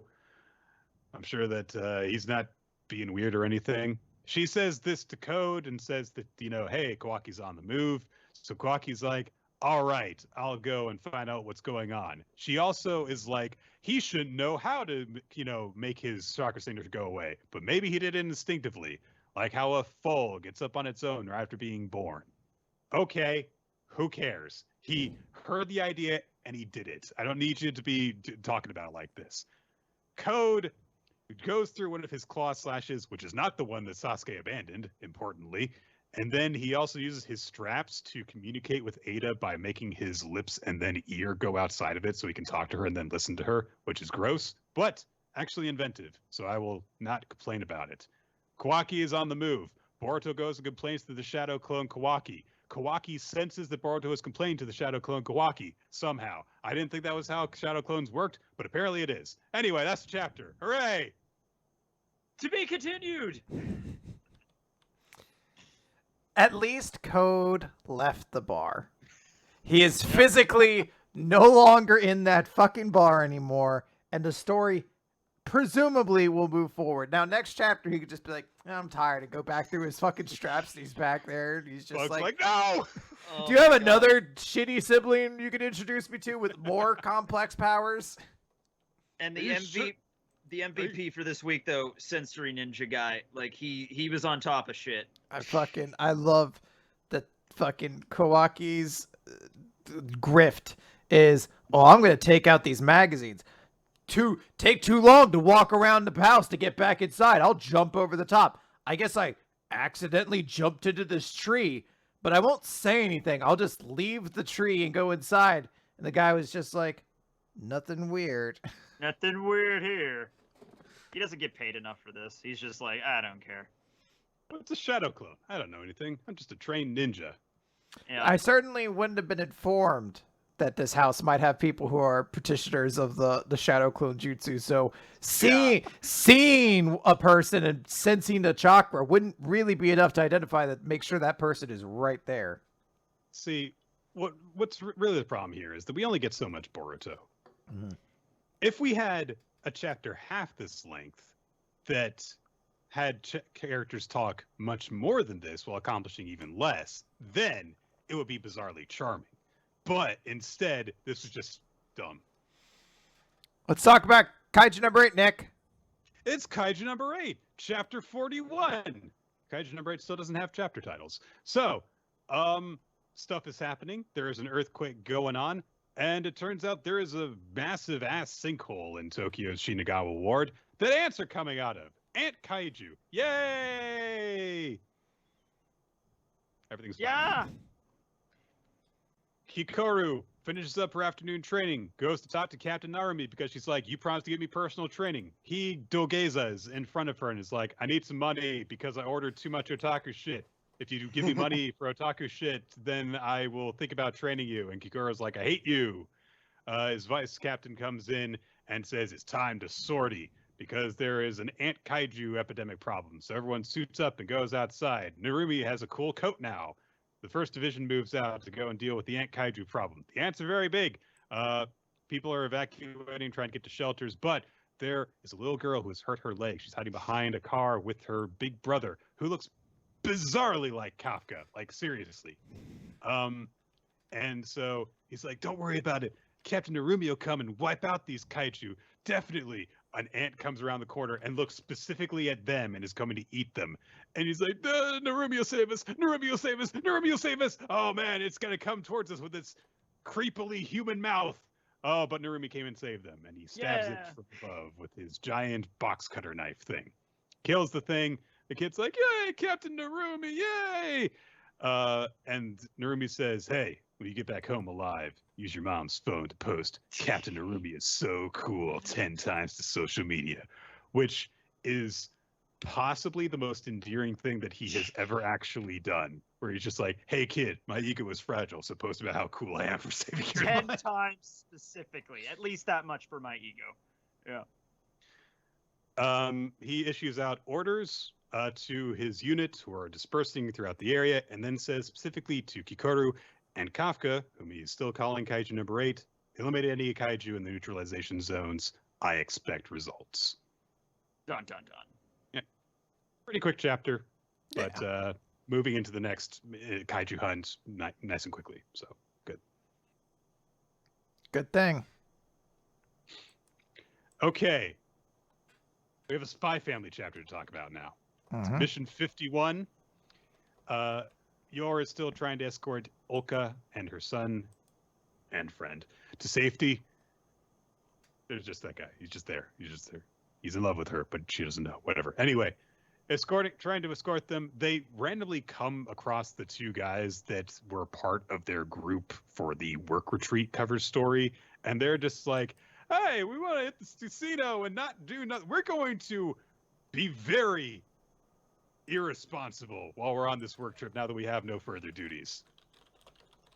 I hope nobody tries to pull a hit job over here on the ship. The guy who is coordinating all the assassins who are coming after Olka has amazing nostrils. He detects that there is a woman who is wearing multiple scents and a woman with no scent, which means that it must be Olka and her bodyguard. He just knows this and finds them because hitmen in this world are crazy. Anya is with Lloyd. They're going to see the fireworks. Anya sees a kid riding around on his dad's shoulders, and it's like, I can't see the sky from down here, so she can ride on Lloyd's shoulders. It's cute. Aww. But she also is thinking about the fact that, of course, Yor is doing her bodyguard thing, so she's like, oh, I can't hear anyone around, or with everyone being in this crowd, though, with my mind reading, so I've got to really listen carefully to find her. Yor is being very cautious about every corridor that they're going down. She actually has access to some of the crew corridors because of a key she got from the director McMahon. So she leads them in a roundabout way. There's a bit where fireworks go off, and the little kid freaks out because he is small, loud noise, boom. And Anya's just like, I have immediately forgotten what I was doing this for. Yay! Because she's 6. But after the initial surprise happens, Yor's like, okay, well, everyone's distracted. Let's get going. And she's leading them up onto another deck.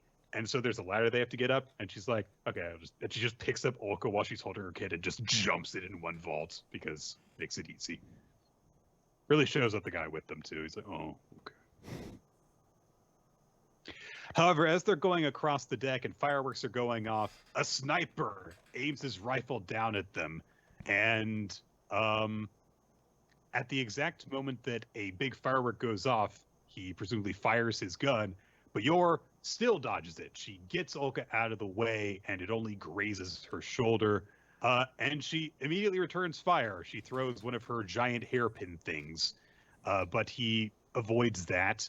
And then before she can take any further action, knives thud into the deck around her. Another hitman is there. She's forced to fight him. She tries to fend him off by presumably trying to gouge his face off with her sharp nails, but he blocks them with his knife and scoots away. And as she gathers herself, she's near Olka and her kid to protect them. And from out of the woodwork, all the hitmen come. They are all ready to ambush them, and Yor's like, I couldn't sense a single one of them. That's how good they are. They all hid their presence from me. And we just get this big 2-page spread of her squaring off against all these hitmen and getting her weapons ready to face off against them. Including somebody that's high as hell, because those eyes are just like, whoa. No. It might just be Sadamune from Elusive Samurai, Yeah, I've never actually read that one, so I don't know. But yeah, this is a pretty badass one. I like this chapter. Yeah, this is some good things. I like the 2-page spread of the fireworks going off and that kind of signaling with the shot of the sniper rifle to kick things off. It's a good, exciting little kickoff to an action series. Yep, it's very it just kind of draws you in, and then you see that there's been this tension that's built up, and now here we are as we are about to have presumably the big final climactic battle of this arc. So presumably. All right, let's talk about Eden Zero, guys. Everyone's favorite series, chapter 155, The Winds of Rutherford. I didn't even think this was still running. It is. How dare you? We get a cover. It's got an anime series now. Yeah, that most people don't know about. It's apparently very bad. So the cover page is sister with Moskoy in, I guess, her BDSM dungeon, but she has a syringe, and I don't know why. I don't think you're supposed to use syringes in BDSM play, but maybe she knows something I don't. Anyway, last time Jin got hit with an attack. Yeah. This time Jin got hit by an attack and it's killing him. Fucking Lyra throws a bunch of cards and explains how her powers work, which is they suck. Her power is she can manipulate cards, but then also sometimes the cards get elements to them. But she doesn't know what elements they'll be. So hold on. We need to go through this panel by panel. Okay. She says, my power is to change the card's elements. Okay. She then says, lightning card, and lightning strikes the guy. Yep. And then she says, with my gambler's rush, even I don't know what element the cards will be. after she said lightning card and lightning struck the guy, do you think if she said like lightning card and water hit him and said, God damn it. Fuck. Yeah, I don't know what the element will be. I tricked you. I didn't get confused. What I love about this is the revelation of what her powers are. Really is just she could fuck with cards, and that's it. And then the cards could have elemental powers. This is a member of the strongest group in all of Nero's armies, and her fucking power is she could fuck with cards. I really kept thinking they would add, like, no, the game she creates with the rules is like a binding contract, like it's a JoJo stand or something like that. No, it's just a fucking thing. Rebecca left. Mashima. This is still Mashima we're talking about here. Okay, so Rebecca left with a bomb around her throat that was supposed to go off as she left, and it just hasn't. I don't think there's any rules being followed here. And I love that her fucking power set sucks this much. There was nothing deeper to it. She throws cards. She's a shitty Gambit. Well, hey, but, you know, we've only just been introduced to her.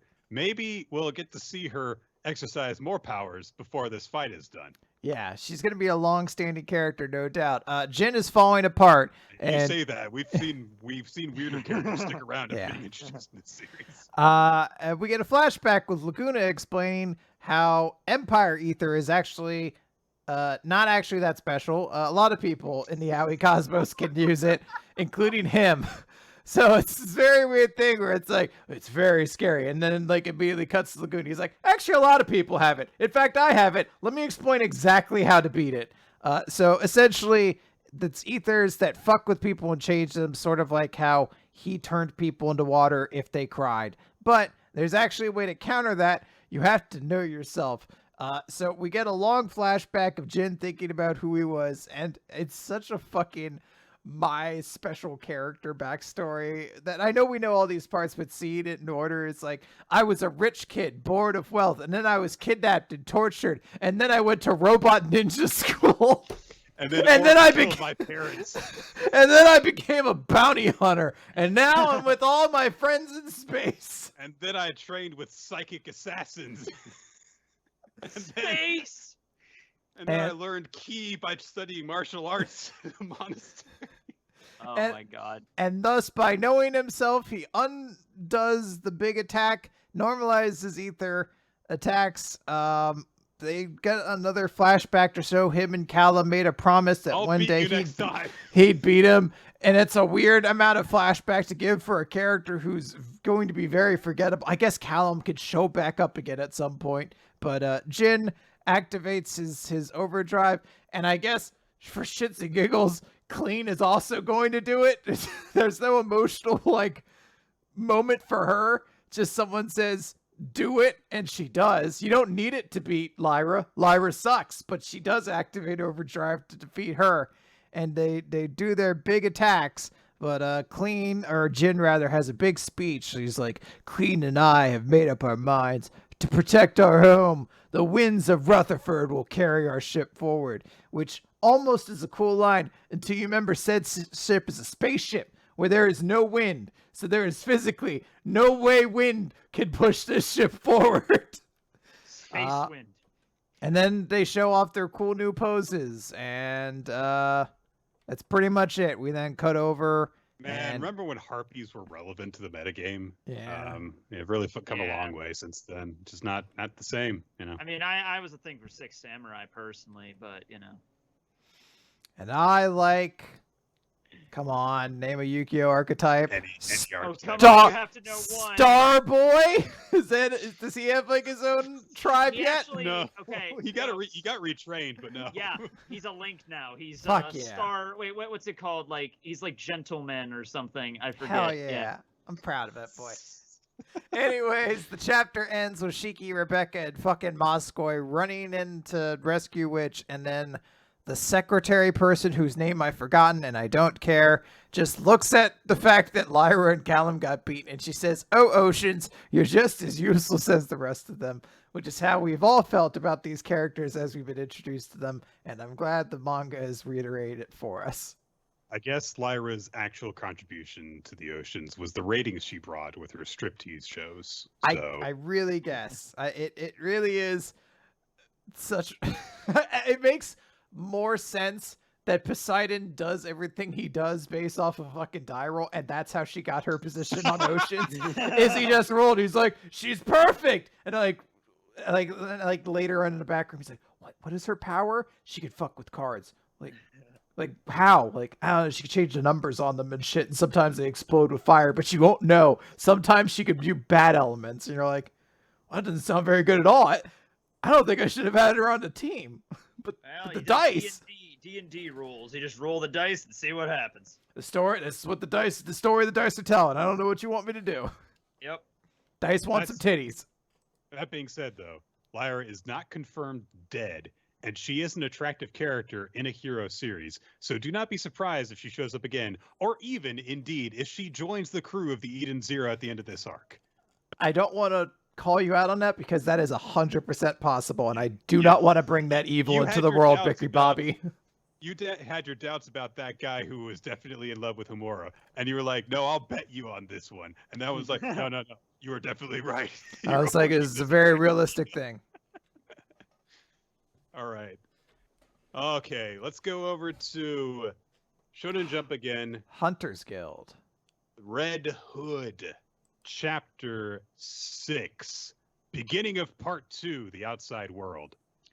We open this chapter in a flashback/dream. It appears to be a scene from Velo's childhood, where where the mayor of the town was like, "Yes, do physical labor for me, orphan." It was a teaching moment, definitely. Yeah. But so Velo's like, "Hey, I want to repay everyone in the hamlet for being kind to me, so I'll do this work for you, mayor." And the mayor says, "Yes, from now on, you will be the one to..." Ominous. He's not talking about cutting wood at all. Bella wakes up. He is in a cart that is being pulled by a hermit crab. Yeah. The crab. Love the crab. Yeah. He is running the cart with Grim, who is in her child form. And so Bella's looking outside. There's weird stuff happening out there. There is a giant with a big tree over there. She says to ignore it. So, okay. We get a brief recap of the, aftermath of Kasoka Village being destroyed. A conversation took place that went basically how you would imagine it would, based off of previous details we learned. Grim was like, "Come with me. I'll teach you to be a hunter." Okay. So Velo has decided, I'm not going to allow a tragedy like that to happen again. I'll be a hunter and avert future disasters involving werewolves. Grim has the cart stop and talks to the cart's driver, Tilty, who is there with his sister? Yes, Milty. They are hermit crab drivers. And so they're stopping for lunch and stuff. Grim's inquiring about certain details involving like the mayor and stuff like that. They talk about woodcutting because, Velo's like, yeah, I know how to use an axe because I chopped wood like that. And so she says, there's actually a kingdom somewhere that uses that as a training regimen for knights. And so she's thinking about the situation, and she's like, those two really powerful people showed up afterward. Like Lycaon is the alpha of all werewolf society and Cinderella's his partner. There was a Wolfonium axe that was at that village, a boy who was given knights training, and werewolves that just showed up as if they were begging to be killed. And the village was conveniently raised so he would have nothing tying him down there. This seems very convenient. So I want to believe that this is not just the author calling himself out, that there is like going to be an actual reason that like is being done for all this. But yeah, when she lays it out like this, I'm like, I wasn't going to say anything because you're a shonen manga, but okay. There was rather convenient, yes. We are introduced in full to Tilty and Milty, who are strong, and they get a chance to show off in an action scene this chapter because a massive a giant enemy crab appears on the horizon. It has a tank on its back. Yep. And so like, well, that wandering crab has a tank. Oh, well, then the tank's turret moves and starts firing at them. And they're like, there's a smaller crab inside the turret that's firing at us. Ah, bet you didn't see that coming. Smaller crab inside the giant tank crab. Yeah. So Grim is just like, yeah, okay, Tilty, Milty, you guys go take care of that. Bilty. That's their bird, Bilty. I'm just Bilty. gonna, yeah, Both of you. Bilty. So Velo's like, why aren't you handling this? And Velo says, because I'm Neliel. And so I can only maintain my adult form for short periods of time because I was cursed to have the body of a child. And I Don't can you use hate this. don't you hate when that happens? Yeah, damn it. we're all cursed to have the body of a child in a way. Oh, never mind. I've said too much. Okay. Oh God. I don't want to see your adult body.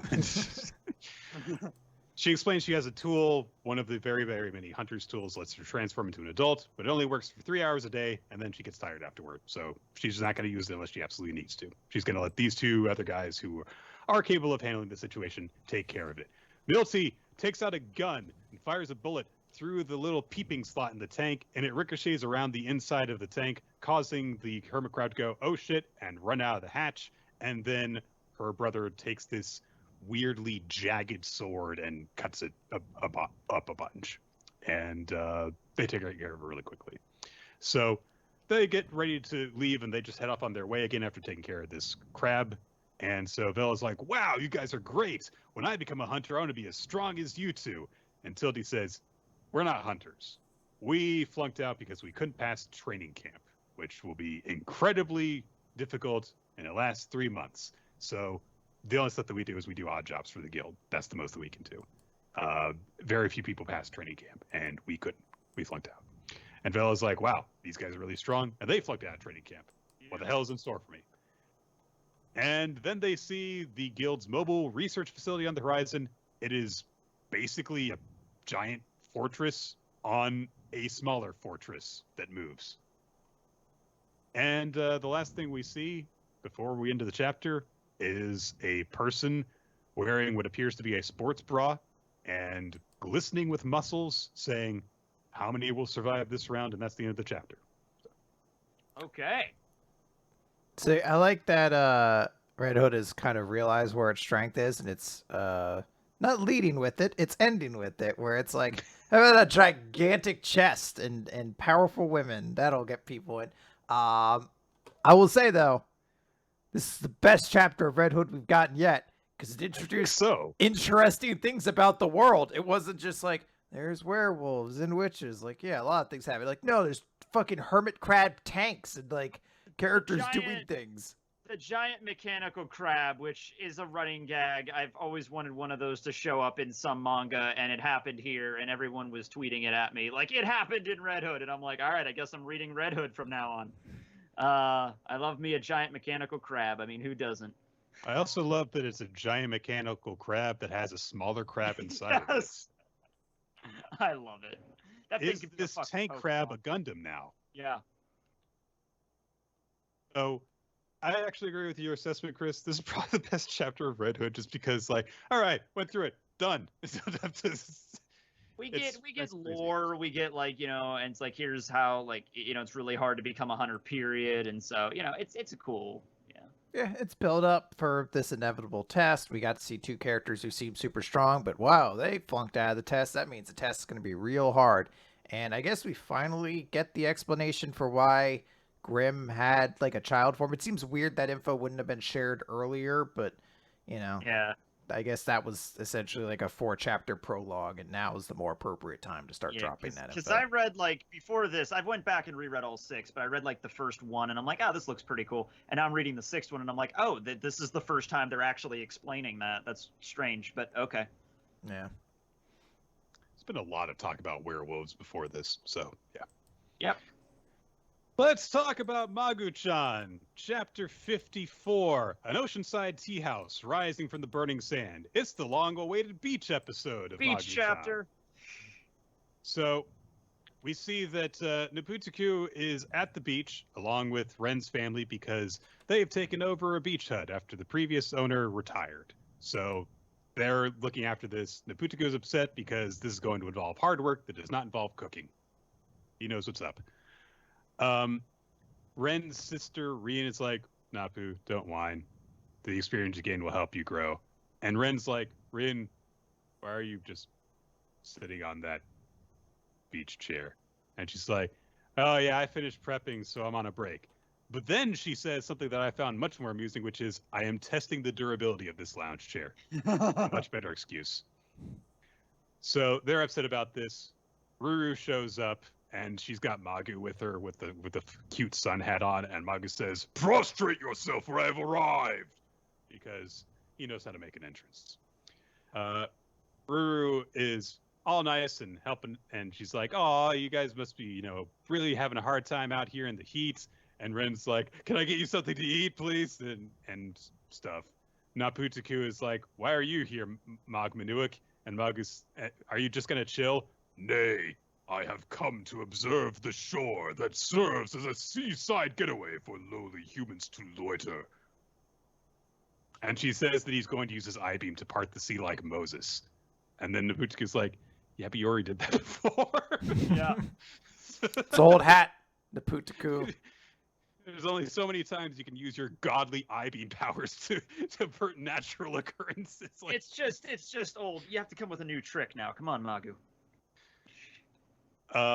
we see a little bit of hanging out, Ruru, hanging around while everyone is working, and then she and Magu go splashing in the ocean while he's in the inner tube. And she's like encouraging him like a baby on his first swims, like, "Yay, good job." He's like, "This is nothing." Just resting in an inner tube.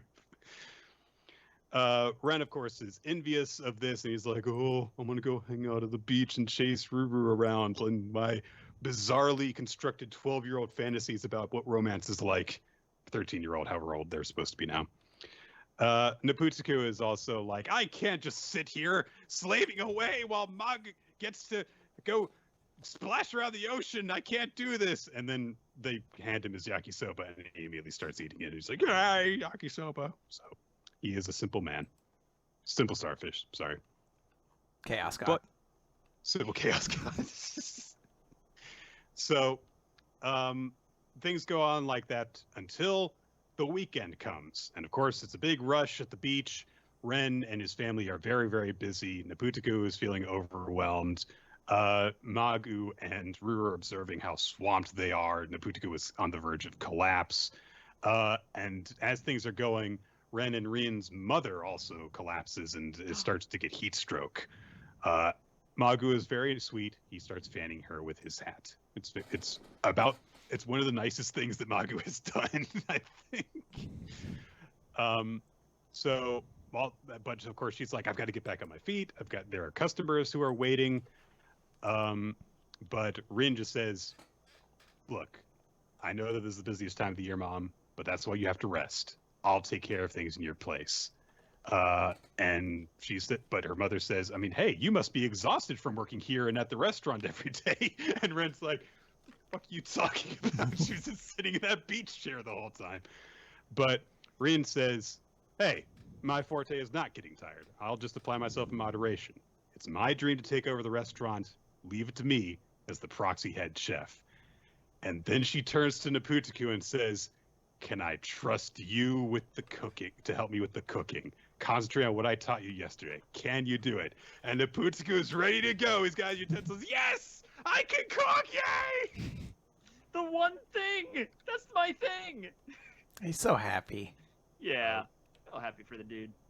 Ruru, of course, offers to help out because she is a good girl. Ren is tasked with serving and clearing tables. Rin gets everyone together and she's like, "Let's go, jerks!" Well, she's got Napu next to her on the yakisoba stand. Then Napu is eventually like, "I've got an idea! Magmanuik, quit playing around and help!" And Magu's like, "Why should I take part in your toils?" And Naputaku says, "You still owe me from that foggy day." Good point. He did save the day very, very heroically. So Naputaku's like, "Fine," and he starts inflating one of the inflatable devices that they're going to hand out. And then he's like, "These things are worthless." So he just makes morpholactics instead. Beach ball, inner tube, umbrella. Very useful. Hey, it works. All of them it works. have eyes. Nobody Yeah. cares. So. Also, he makes an ice pack for Ren's mom, which is nice. And eventually, Ruru jumps in to start help clearing tables afterward, and we just get a little brief montage of everyone working. And eventually, the day ends, everyone collapses, takes a load off, starts enjoying some ice cream bars, And then Nobutsugu starts talking to Rin, and he says, "So you have your eye in the head chef's position." And Rin says, "Yeah, it'll be a long way off, and I'm still nowhere at the level of my mom or dad yet, though. I figured I'd have an easy life if I took over the family business, but to make it easy, I have to put in a lot of hard work now." And Nobutsugu just is left to just kind of think about this and say, "To have your own restaurant, I'd love to have one too." And we just get the last little bit of catch up with Ruru and the others. And then Magu recalls all of his morphylactics. And he has a very bizarre tan line because they all got really sunburned from that. And then he molts it off because he's weird. And that's the chapter. It was a good beach chapter. Yeah, there you go. Yeah, they did cooking. There weren't a bunch of gratuitous swimsuit shots. You know, there was a watermelon in the panel. So, you know, they got everything they needed to. I thought it was very sweet. And I really like actually the exchange between Rin and Nobutsugu, where Rin showed that she has some depth to her character beyond I get high all the time. Sorry, I zone out and chill all the time. And of course, Nobutsugu very clearly being like, I want to have a restaurant one day because he's a sweet boy who loves cooking. So I hope he opens that restaurant. I wish him the best. I'm sure that if we all clap our hands and believe really hard, it can happen. Let's all worship our chaos god. Oh, shit, no, we summoned up the portal to hell! Oh, no! Let's move on from there, though. There's so many beach cover pages this week, aren't there? Another one from Dr. Stone, featuring bizarrely sexy Gen. Yeah, well, I mean, he was always sexy, but like, okay. Well, this is the beach. It's the volume. Yeah. Well, that's what I mean. Isn't this the beach issue of Jump? This is the one with the swimsuit cover. There's a beach issue? I didn't see the cover this week. I actually don't know what it is. Yeah, it's basically like the characters in their swimsuit. They usually do like one a year, and this is the swimsuit cover. Yeah, it's all over the Viz homepage. Well, their version of it, because they kind of have to reorient things. But yeah. Could I do the recap for this one? Sure. I love Dr. Stone. Okay, so this will be chapter 206, Dawn of the Computer. And so we have a lot of stuff to cover here, but pretty much it starts off with Taiju's group. They return to Corn City on their separate ship. They get there, they revive Yuzuriha and everybody. She hugs Taiju, very adorable. Joel and everybody there is revived, as well as Brody and the group that was originally from Zeno. So Luna's there, and this has to happen really quick. So Luna just pretty much is like, yeah, so we were enemies, but now Zeno's working with Senku, and we're building like space suits and spaceships to go fight, Y-Man on the moon. So we're all friends now. And they're like, okay, cool. Also, Stan Lee's in stone, so we don't have to worry about him. I'm like, all right then. That guy's a jerk. Good. Yeah, that's right. I narrowed it down that the only reason they were fighting against each other is because they were afraid of Stanley. Now that he's out of the picture, it's like, all right, cool. Yeah, we're friends. Awesome. So they're all working together. Senku has established communication with them through radio, and of course, and so the plan is to make a computer. Now, there's a lot of stuff that is involved here, and they actually got a new, like they have a scientific consultant for Dr. Stone. They also had to bring on a new computer consultant now because this is a whole new realm that I don't understand it. I don't know if anybody does. But anyway, so a lot of exposition on how computers work, and Senku is basically like, all right, so it's essentially a series of switches that go on and off. It's just a bunch of these switches that are telling the computer on and off, and that's basically what you get. They do a little experiment with flags, like, you have Chrome and Gen on one side, and then Suika and Kohaku on the other side. And it's like when one person raises a flag, you raise another flag. And it's basically supposed to be like a math equation, like 1 + 1 = 2, or 0 + 1 = 1. And just very, very simple math. So they make these things. Kohaku's expression during this portion, because she is so intense for this. Like, I'm not gonna miss if both those fuckers raise their flags. Yeah. I will catch them. It's like if both of them, as soon as both of these flags go up, raise that red flag, Kohaku, and she's like, yeah, let's do this, So she does that, and it's like they sort of understand how it works. But once again, this is like the most basic of basic computers that you can make.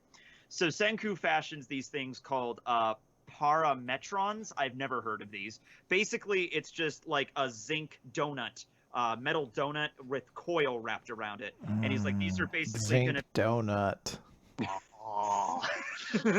Zinc, magnesium donut, and copper wiring. Delicious. Do you think that was included in Satan Ned's All the Donuts in the World? Probably. Yes, it was every donut. And like Homer's like, oh my God, he's even eating the donuts that are made of metal. And it's just like that was, that's how Homer. Yeah, he had to eat every flat tire, Yeah. the spare tire, he had to do everything. Yeah, near the end, he started off with like regular donuts, but near the end's like, okay, we're gonna start with inedible stuff, but it doesn't matter because it's Homer. That's been our Treehouse of Horror number 5 reference from The Simpsons. I mean, Just wait to see how we get the others in there. Like, if you're gonna reference one, it might as well be that one. So. I mean, I love The Simpsons, so yeah. So these little zinc magnesium donuts, they're basically the transistors for a computer. And everyone's kind of surprised because, like, they're building up these computers and Sai's talking about how complicated they are, but these things were really simple to make. So, like, Chrome and Kohaku and everybody is like, wow, that was easy. And Gen's like, that was really easy. There's no way it could be this simple. There's a little bit more explanation on electrical waves and how, like, it swings back and forth. And a lot of people don't really understand it. Suika and like Kohaku are there just like, so it's like electrical zappies, electricity makes it work. And just like, yeah, kind of. So they make something called a half adder or an adder circuit. And I actually did research on this to learn about what the hell this thing was. And so, very basic circuit where you have 2 switches at the end and a bunch of these little transistors and then 2 light bulbs on the other end. If both switches are off, it's 0. None of the lights light up. If one of the switches is on, it's 1 plus 0, so only one of the light bulbs. You flip both switches, it's 1 plus 1, so 2 light bulbs go up. Very, very simple, like the most simple calculator you could possibly imagine. But nevertheless, Sai is very excited over this, and he's like, can I be the one to test this? And he's like, absolutely, you're going to be our computer guy. So all he really does is just flick the switch on and off, but he starts crying because he's like, this is the first step that will be to our NES, the first step to a computer. Kohaku's not very impressed because she's just like, even I know 1 plus 1 equals 2, but they're like, yeah, that's true. But Sai's like, all we have to do is keep adding more and more of these transistors, these switches, because there's only like 5 of them on right now, to make more and more complicated circuits. And eventually that will surpass what humans are capable of. So let's get to building. So boom, we get our new roadmap to building an NES. We have the adder circuit, and then we got to get a display and some memory, which they show a little cassette. So that's going to be cool, like magnetic memory. So that's cool. That'll make a calculator, and then it just calculator to NES. There's just one like arrow that points to that. So okay. That's just science. Like if it was Pokemon, calculator just evolves into NES just at level 43. Like it's not a complicated thing. I feel like you're skipping some steps there. Well, I mean, there's like a ROM cartridge gets added in, and some, electricity. Oh yeah, we got electricity and ROMs. There we go. NES or a Super Famicom or just a regular Famicom. So we cut back to Corn City where Senku's obviously relaying this whole information back to them. Remember, Dr. Zeno had that giant like castle, and it's like 7 years, but it's still operational. So it's like we need to get that up and running to mass produce all of these magnesium circuits. And, Gen is like, oh, get ready, Yuzuriha. He's going to say to build like 800 of these things. And Senku's like, actually, it's 200,000. And everyone's like, fuck. Like, this is going to be. But he's like, it's okay. We can make machinery to build the donuts. But when it comes to actually making the copper, like coiling the copper wiring around every single one, you guys are going to have to do that by hand. And he's like, can you do it, Yuzuriha? And she just, strikes the peace sign. Like, yeah, we got this. We're good. And, they're going to like revive some more people, obviously, and put them to this task. And everybody at Corn City is just raising up their hands like, yeah, we got this. So, yep, they're making a computer. And this is what we got. As for reference, I looked that up too. Your standard iPhone has about like 8 billion of these. So that's where we're at right now. But 200,000, like when it comes to like the circuits on a space shuttle or something, they really do use like rudimentary computers from like the 80s because the idea idea is like, hey, we know it works. We don't have to update. Can you imagine if like Windows Vista was added to the space shuttle at some point? Yeah, Like more things that you update, the more things that can go wrong. Yeah, so. exactly. So just keep it simple and basic. And with this, people are actually saying like, yeah, this could work. That might actually give them enough power to make this work. No, yeah, I believe that the processing power would be sufficient for that. And yeah, the stuff that we carry around in our pockets is way more complex than the stuff that we use to put people on the moon. So yeah. I really like this chapter. I like the explanation with the circuit board flipper. I like the fact that it remembered Yuzuriha and revived her. It made her seem important when they revived her. And also, like, the going through it this particular time reminded me of, like, when I was a kid, I had this, like, this learning thing where it came with like a CD that had like tutorials on stuff where after you like built this like rudimentary circuit board, it would have you do like different experiments with them and stuff. So that took me back to it. So this is like, an actual way that you could like explain to someone like a very basic way of how computers work. And starting off with the very, very basic building blocks. So yeah. And it made learning fun. I remember we did like in high school, in like computer class, we had a it was like shop class. We had a very basic circuit we had to wire up, and it's like, just basically like lights. Like what was this, like the half adder, just on off. But it was cool to learn how it worked. Yeah.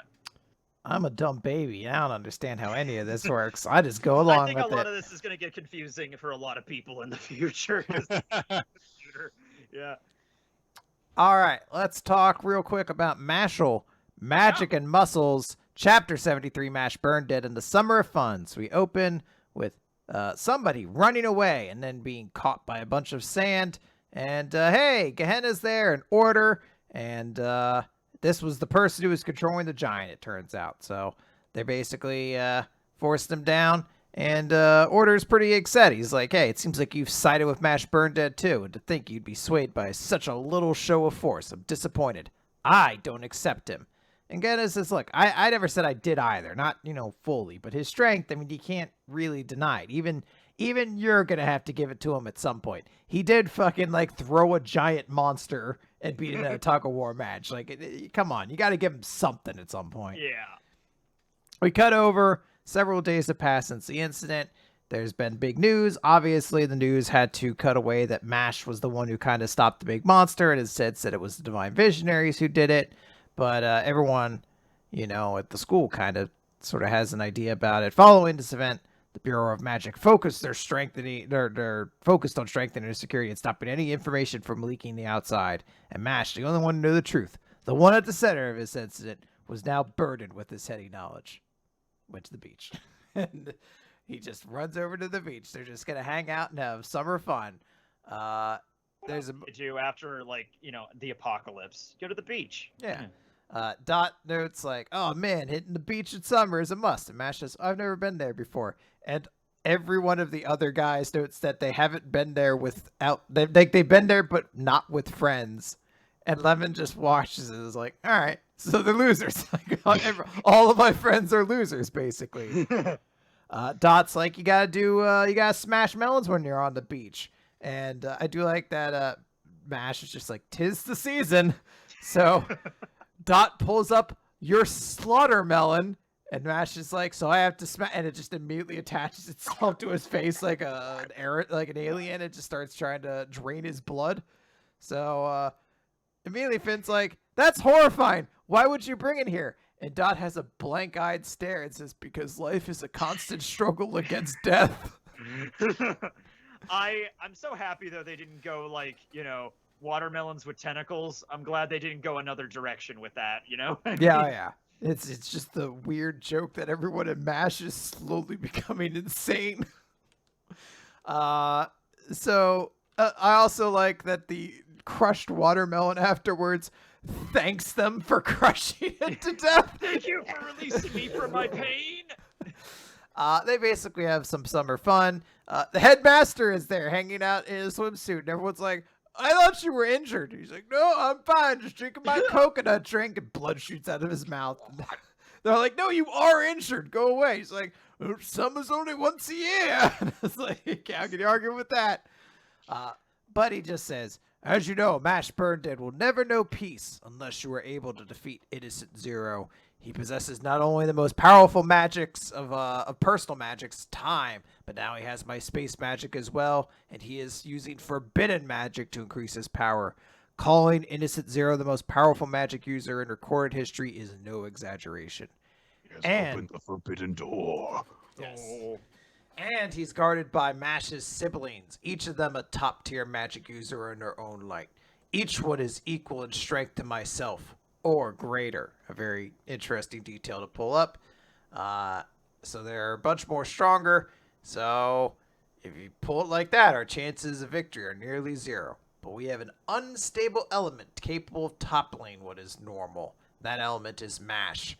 So they know all the things he's super duper good at, and his absurd strength is basically the chance that he's going to do it. And I love it because Mash then does Steiner math, where It literally is It's just a a Steiner math promo. it's basically is because Levin's like, you can't just put Mash against the strongest magic user in the world. He's like, it's okay, Lemon. I either win or I lose. I got a 50% chance, and these muscles have never lost. So that bumps me up to 100%. And Samoa Joe's I'm not normal. and Kurt Angle's not even gonna, because he can't beat me. He knows he's not even gonna try. So you're Samoa Joe, your chances drastic go down. So you got a 33% chance at best of beating me. It's right. But you take my 175% chance if we did go head to head, and you subtract your chance. I got 127%. The numbers don't lie. I need to watch more wrestling. Oh man, you just need to watch that. Doesn't that make any more sense in context. You could just No, that's watch- great. No, that's perfect though. I love it. it's the best too. Is if you actually find out that match, he did just lose it. So it's like one of the best speeches to a match he then loses in. Oh my god. Well, I mean, it's the ramblings of an insane person. So Well, also Kurt Angle wasn't in the match. He got injured, so someone else comes into the match. His Steiner math got all screwed up. you see, you unbalanced the equation. You didn't balance for X.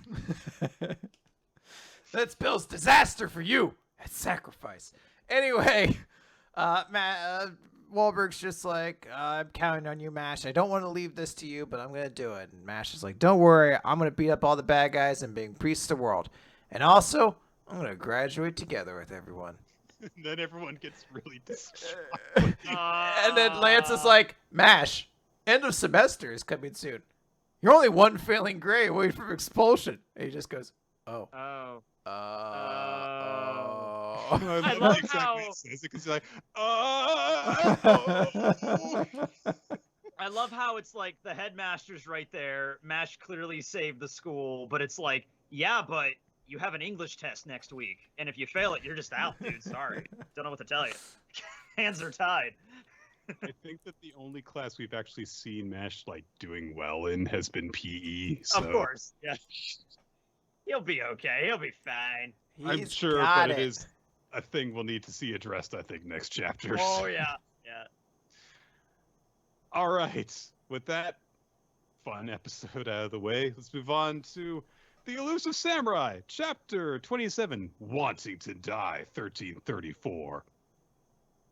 We get a map of how things have changed in the Shinano province, just kind of like as a recap of what was going on. We see that Suwa is actually, Yorishige is actually separated from Yosaburo by the new powers in the area, and so that's part of the reason why he had to send Tokiyuki and company to go and help them out. Of course, everyone is intent on dying in battle to not allow their land to be taken away, and so freaking Yasaburo is just going around the camp going, death to everyone! Let us all die! And Tokiyuki's like, how do I talk them out of this? They're just all intent on dying. And then the smiley guard that greeted them outside says, after I'm decapitated, my head will squirm up an enemy butt, gobble his innards before erupting from his chest, with a smile. So he's crazy. Good to know. Is that a yokai thing, or is that just like him being crazy? There's probably a yokai that does that. Yeah, I would assume. Yeah. However, there is one person in the camp, Shinomiya, who is seemingly sane. because he wants asked to see the message from Suwa. Reads it as like, okay, yeah, my territory is adjacent to Yasuburo's, and I've come to his aid. And yeah, seems like yes, Yoroshiga wants to avoid conflict, and it would be a really big shame if he died. But he won't heed that advice. He wants to defend his territory. I mean, there is a safe way to get out of here, but he doesn't want to listen to it. He and his retainers have always been reckless hotheads. Yet, he is an admirable worker when calm, so please don't let him die. Please don't let him die. And, yeah, Yasuburo just comes over and it's just like, yeah! You gotta tell him how he died with honor, kid, yeah! So Tokiyuki looks to his retainers and says, what do we do? What? And Fubuki and Kojiro are just like, you gotta let him fight, dude. You gotta let him fight it out, brah. It's just the other way to go about it. Gotta sell some blood, dude. So essentially what they going on is like, we gotta let them fight, but if they go in direct combat, they're just gonna be slaughtered because they're so outnumbered. What we need to do is execute a holding action until sunset, and then when they're exhausted from fighting, we can convince them to flee. So they're like, okay, let's get ready and let's go with that plan. We see briefly Kokushi is with the Kokushis with their troops. Sadamune is not at the battle, but Ichikawa has been sent. The big-eared lieutenant of his is there. And so the Kokushi orders the troops forward. We are also introduced to his military leader, Yonemaru, who starts raining arrows down on people. But before battle can be properly engaged, we do see a few people like getting brought down by arrows. But a smoke screen goes up as Genba has gone and just set a bunch of straw on fire in difficult to reach places. So the Kokushi's troops have to go and really struggle to clear the burning straw away, and they can't have their archers engage in battle. So like, all right, fine, just send our foot troops to go and overwhelm them with numbers. Have them go ford the river and go across it. But Fubuki is further upstream and has the reservoir released, so that way they can't cross the river. They're overwhelmed by the flow of water. But Fubuki's still like, we've only just slowed them down. I don't know if we can last until sunset. We see one of Yasuburo's troops fighting with a very vegetable-shaped man.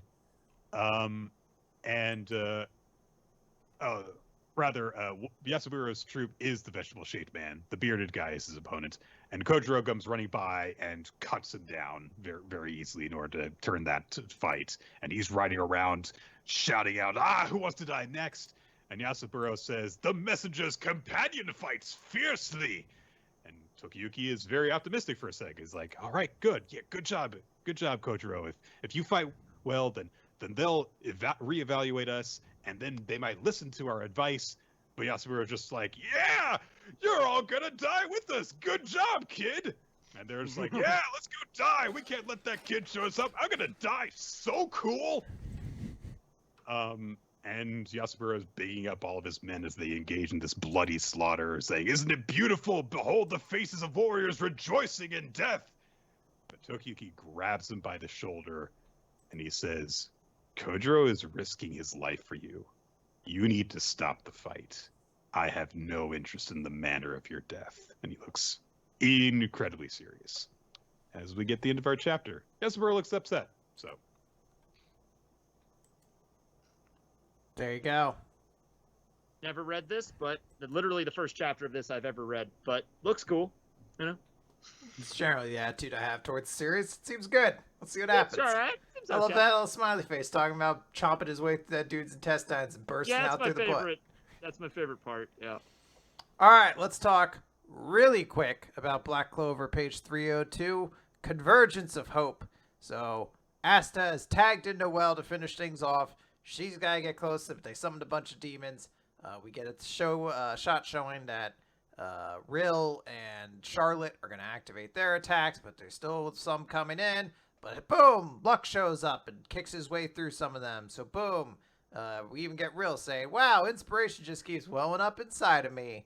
And then someone notes, if only there were one more lightning mage to show the way, this would be even better. Then Raja shows back up. He's practically dead. but he's not. He's gonna keep fighting. Or Gaja, I guess is his name. I thought it was Gaja, Raja. Oh well. They do actually an extremely cool attack. Like, it is visually a very interesting looking attack where they strike and a bunch of arrays come out to shoot lightning from the sky. And Noelle drives her sword in, and we have a moment of fuck, I can't even remember the name of the monster. Megicula.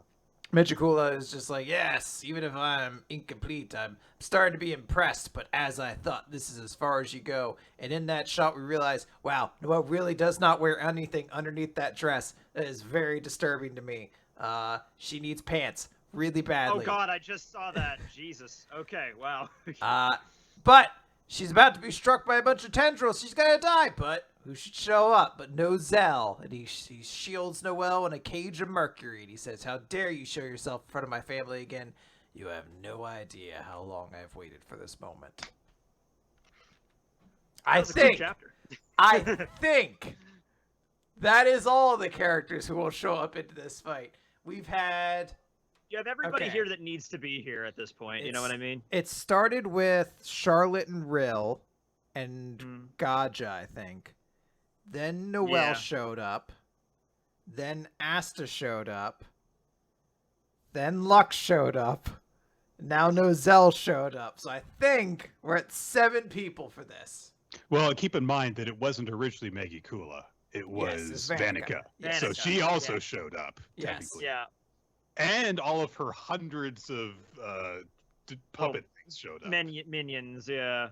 By the way, is Vanica straight up dead, or did Megicula just come out of her? I guess she was. Yes. She was planning to blow up both her and Lola Pachica, but I assume countering that bomb on Lola Pachica maybe did the same thing on Vanica, or who gives a shit? I guess might be the also like the thought process. It'll be relevant when it's relevant, I guess. But, you know, Nozelle's there, Noelle's there, she's got the Saint stage again. I think we're pretty much where we need to be in this fight at the moment. And Gaja will most likely die as soon as Real spell wears off. Yeah. I think we were supposed to be at last chapter, and now we've just it's just too much. There's too much. There's too much. There's too many people involved. There's too many fingers in this soup, and too many cooks. It's too many, and this fight is jerking me around because I'm like, it's good, it's good, it's bad, it's good, it's bad. It'll end eventually, and then I'll be able to decide how I actually feel about it for better or worse. I mean, the fight is pretty much like they blow Megicula up somehow, and it's like, no, you can't because of this, and then somebody else shows up and tries to blow her up, and it's just like, oh, that doesn't work because of this, and it's just like throwing more and more people at her. I'm like, okay, is one of these actually going to stick at some point? You know what I mean? It reminds me too much of Aizen, is what I'm saying. Yeah. Don't worry. I think on a micro scale, very tiny scale. Nozel, in theory, has had years and years to prepare for this because he kind of knows the threat. So he should have something up his sleeve to like, this is my counter to you, or something like that. Oh no, I mean he was like what 12 when that happened. Yeah. So yeah, he had a long time to plan. There, he's like 29 now. He's got All right, let's close this out with One Piece, chapter 1021, Demonio. So Robin summoned her giant naked torso. I love that. With lots of arms, and she's fighting Black Maria, and Maria's like, oh, wow, you seem like you are going to exhaust yourself because of all that size. Okay, so the giant Robin starts lashing out with a bunch of her tentacly arms, grabs onto some of Black Maria's spider legs, but Maria's just like, whatever, and starts swinging her glaive club thing and starts attacking the arms, which of course damages Robin because her thing summoned by her flower fruit also hurt her. And so, Maria just starts dodging around between the arms, slashing at them with her weapon. And she's like, yeah, you just gave me a bigger target to deal with. And also, she's got freaking poisonous barbs on her legs, too, which are burning at her hands as well. And then she starts using pun attacks. Yeah. And she blows her load immediately with the best one. Maria Net. Maria Net. I love it. I also thought that Perfect. might be a pun for Marie Antoinette, but Maria Net is perfect. Yeah. But then she proceeds to Marie Apprehend. Okay, all right. Definitely not a sexual pose for Giant Robin. Not at all. It's not like it's not the first time Robin's been in this pose, unfortunately. I love. Oh god. I love also how there's just lines on her boobs to like. I don't know if they're like she's making hands to like but she is naked. She can spawn clothing. We've seen this before, but yeah, it's funny. Yeah, I mean, she couldn't get that detail down, but she could perfectly replicate her face, I guess. Yeah. It reminds me of like when Chainsaw Man eventually had to give Riz underpants because they were like, someone has to animate this. You're gonna have to really do a lot of tricks to avoid how she's fighting this whole thing pantsless. Yeah. Maria then puts on some freaking knuckle dusters and just jumps on the Giant Robin and starts going to town on it, just punching it in the face over and over and over again. And she's like, this is great. Eventually, the Giant Robin dissipates, and Maria's like, I beat you down. Cool. I think I heard Brawla pass out somewhere from excitement. Two giant women fighting. Yeah, and jumping on each other. Yeah. Yep. Grabbing each other, holding each other, and exposing positions. Yeah. Giant woman.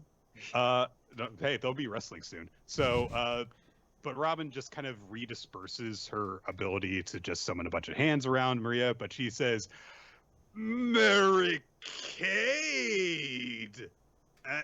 Barricade. Barricade? Barricade. Biggest stretch. And she just summons like a bunch of like these webbed barriers in front of herself, and then sets them on fire too. Murray Arson. The spider can just spit fire, which I just find that's like historically accurate, I'm sure.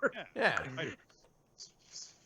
It was an ancient spider. We don't know if it could breathe fire. Yeah, there was a prehistoric spider with poison legs that could breathe fire, and we've never heard about it up until this point. No movie ever decided to feature it. Yep. Also, it has big googly eyes. Yep.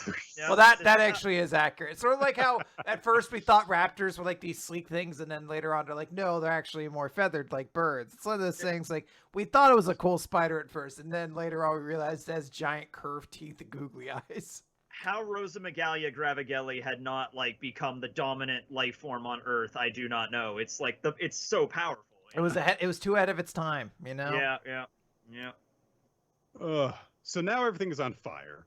Maria starts mocking Robin, being like, I thought you said this was going to take long, and you stuck up for that pathetic Sanji, and now both of you look like idiots if you lose. And Robin's starting to get webs attached to her. She's stuck in place. Flames are licking at her feet. And Maria's like, oh, come on. Can your flowers even bloom while you're on fire? I suppose you'll have to show me. Or do you need that ghostly skeleton to put out the flames again? And Brooke's just like, shut the fuck up. You shouldn't be talking to me right now, lady. And Maria just starts wailing on the real Robin with her knuckle dusters, and she's like, what are you even good for, demon child? You're the dead weight of your crew. The only thing the greater figures of the world want from you is your brain, not your giant arms and legs. Oh, God. What a put down? She's really shitting on Robin. She's just like, wow, she's brutal. going at it. What an insult it is to tell a woman that she's only valuable for her mind. But as Robin is being wailed on, she has a flashback that gives Koala more character development than she had in her entire initial appearance. How She had dare you? character development She with was the a great Sun Pirates character. and everything. She Yeah. had stuff. And she came back with a real cute hat, and fuck you, Nick. Yeah, she has goggles now, Nick. She had those before. And they were just as precious before as well. Yes, they were, yes. And she's being shipped with Sabo 100%. Oh, wow. All right, if you say so. I did. I mean, she is, but it's sort of like being shipped with like a fucking cardboard cutout. Oh, God. It's like being shipped with, in with the golf bags, where you put all the rest of your luggage. It's like being shipped with that old Conan O'Brien bit where they take a face of a celebrity and they just put like fucking what's his name's lips over it talking. Yeah, it's basically a picture of Ace with somebody talking behind it like, it's me, Sabo! I'm super cool! Everyone likes me! Character! I have a dragon claw. They're like, I guess, making big good friends with Robin, and Koala's like, you gotta learn how to throw a punch if need be. And they're like, and Saba's often teacher moves and stuff like that. Riku is watching this saying, Robin's joint locks are plenty powerful. And they're like, yeah, but we can't help her once we split up, so we want to be useful, unlike how we've been the entire rest of our appearance here. So Robin's just like, okay, I mean, I guess you could teach me a palm strike then. And so they do. And it turns out that, yeah, that was the thing that she used way back at the beginning when they were still on the frickin' Thousand Sunny. And they're like, yeah, so we'll teach you how to do a palm strike, which comes from karate, fishman karate. So Robin uses this technique, or a super meal floor version of it, to do a palm strike and attack the moon! The ceiling! The ceiling! Close enough to the moon.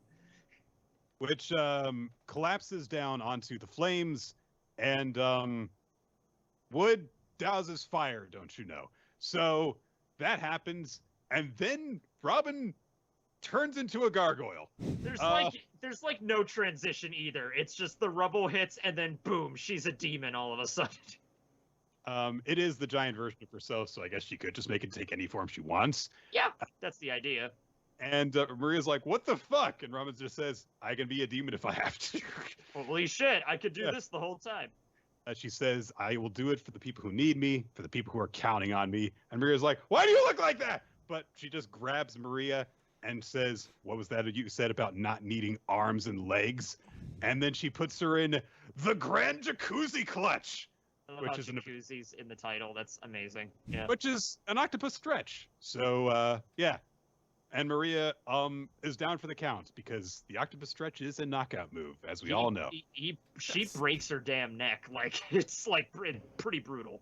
Yeah. She breaks something. And as we all know, characters in One Piece who have had their necks broken are definitely dead. Now I know you could go 100%. back to Arlong immediately and have it proven the other way, but fishmen have two necks and only one was broken. So she's probably actually dead. Okay. That's fine. We'll just, have Chopper put some bandages on her neck. Anyway. She'll be all right. Yeah. Maria's followers are like, holy shit, what the hell just happened? Brooke takes them out with one of his sound moves. It looks Orchestra. cool. Yeah. It leaves a treble clef. It looks Yeah. and then Robin's like, oh, that took a lot out of me, and she collapses while Brooke attends to her.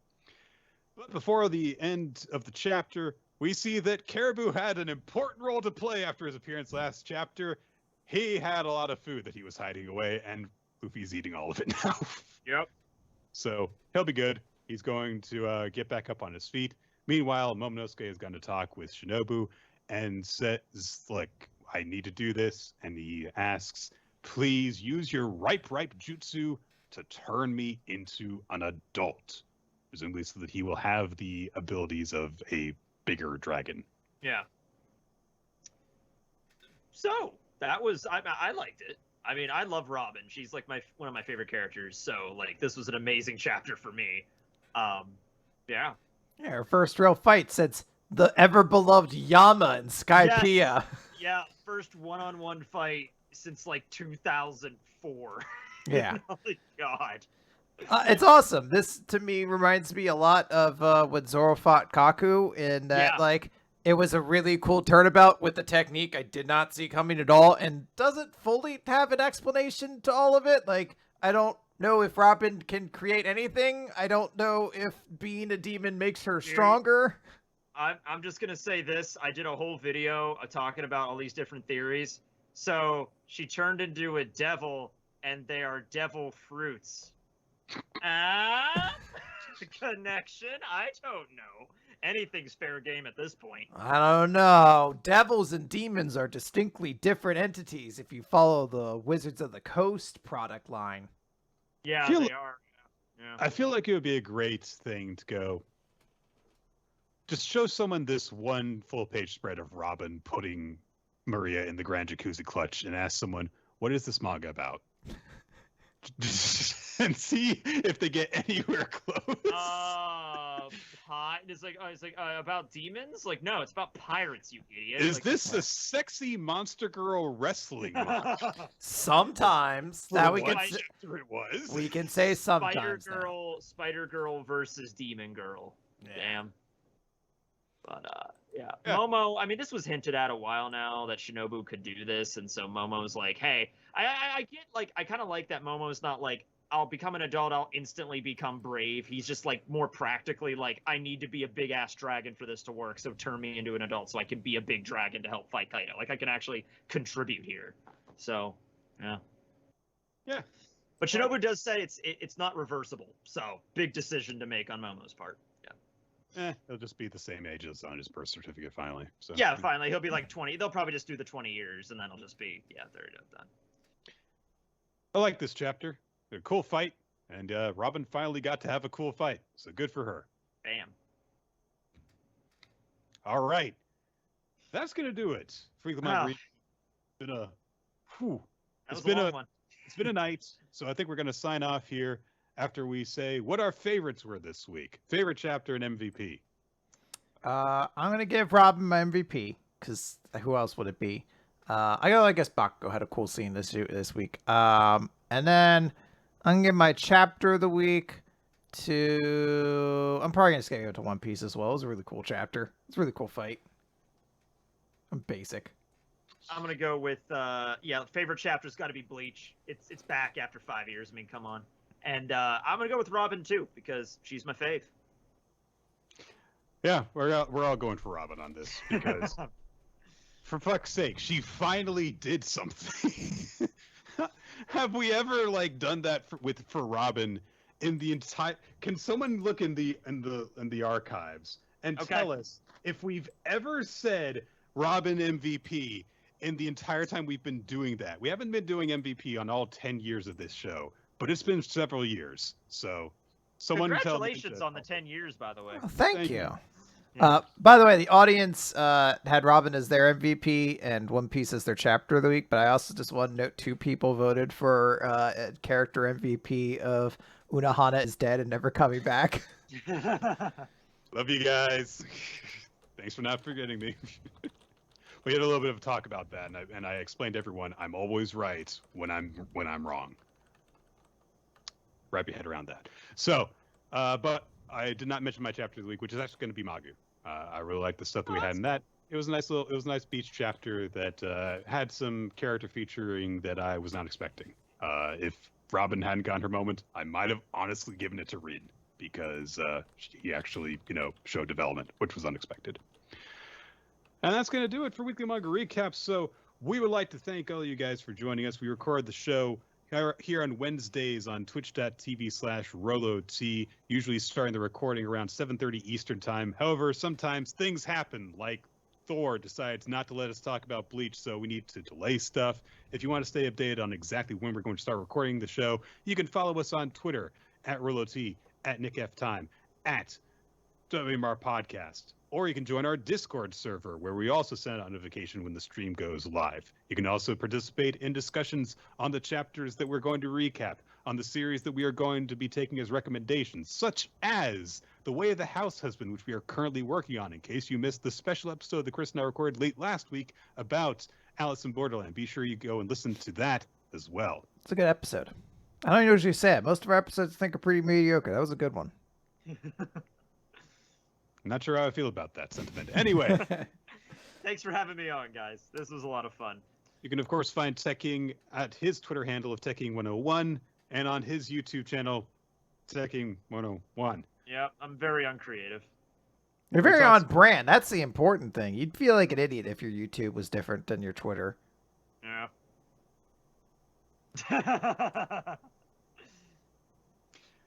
And we want to thank the people who helped make the show possible. NGX3i for helping us out in all the various different ways, including maintaining the Google Doc that, of course, we compiled the MVP and favorite series voting on. You can use that to find out what series we have had recommended to us and ship in your own stuff and ask questions and everything like that. And, of course, we want to thank Steve Mann, our target artist. You can check out his work wherever boobs are allowed to be drawn on the internet. That is twitter.com/SteveMannArt as well. And you did a title card for us for Alice in Borderland. Go check out Yeah. the video version of that. And you can also use YouTube to see the opening sequence that has been done for us by Malajek Stillitz and Winston Cheddar. I'd like to note, looked it up. Robin was never MVP for us. Oh wow. There you go. It is an historic occasion. So yeah, That's the Bleach most is important back, thing to and happen. Robin is the MVP. That's Wow. right. the glass ceiling has finally been shattered, Nick. She palm thrusted into the glass ceiling. Goodbye, everybody. They, After being told that people only valued her for her mind.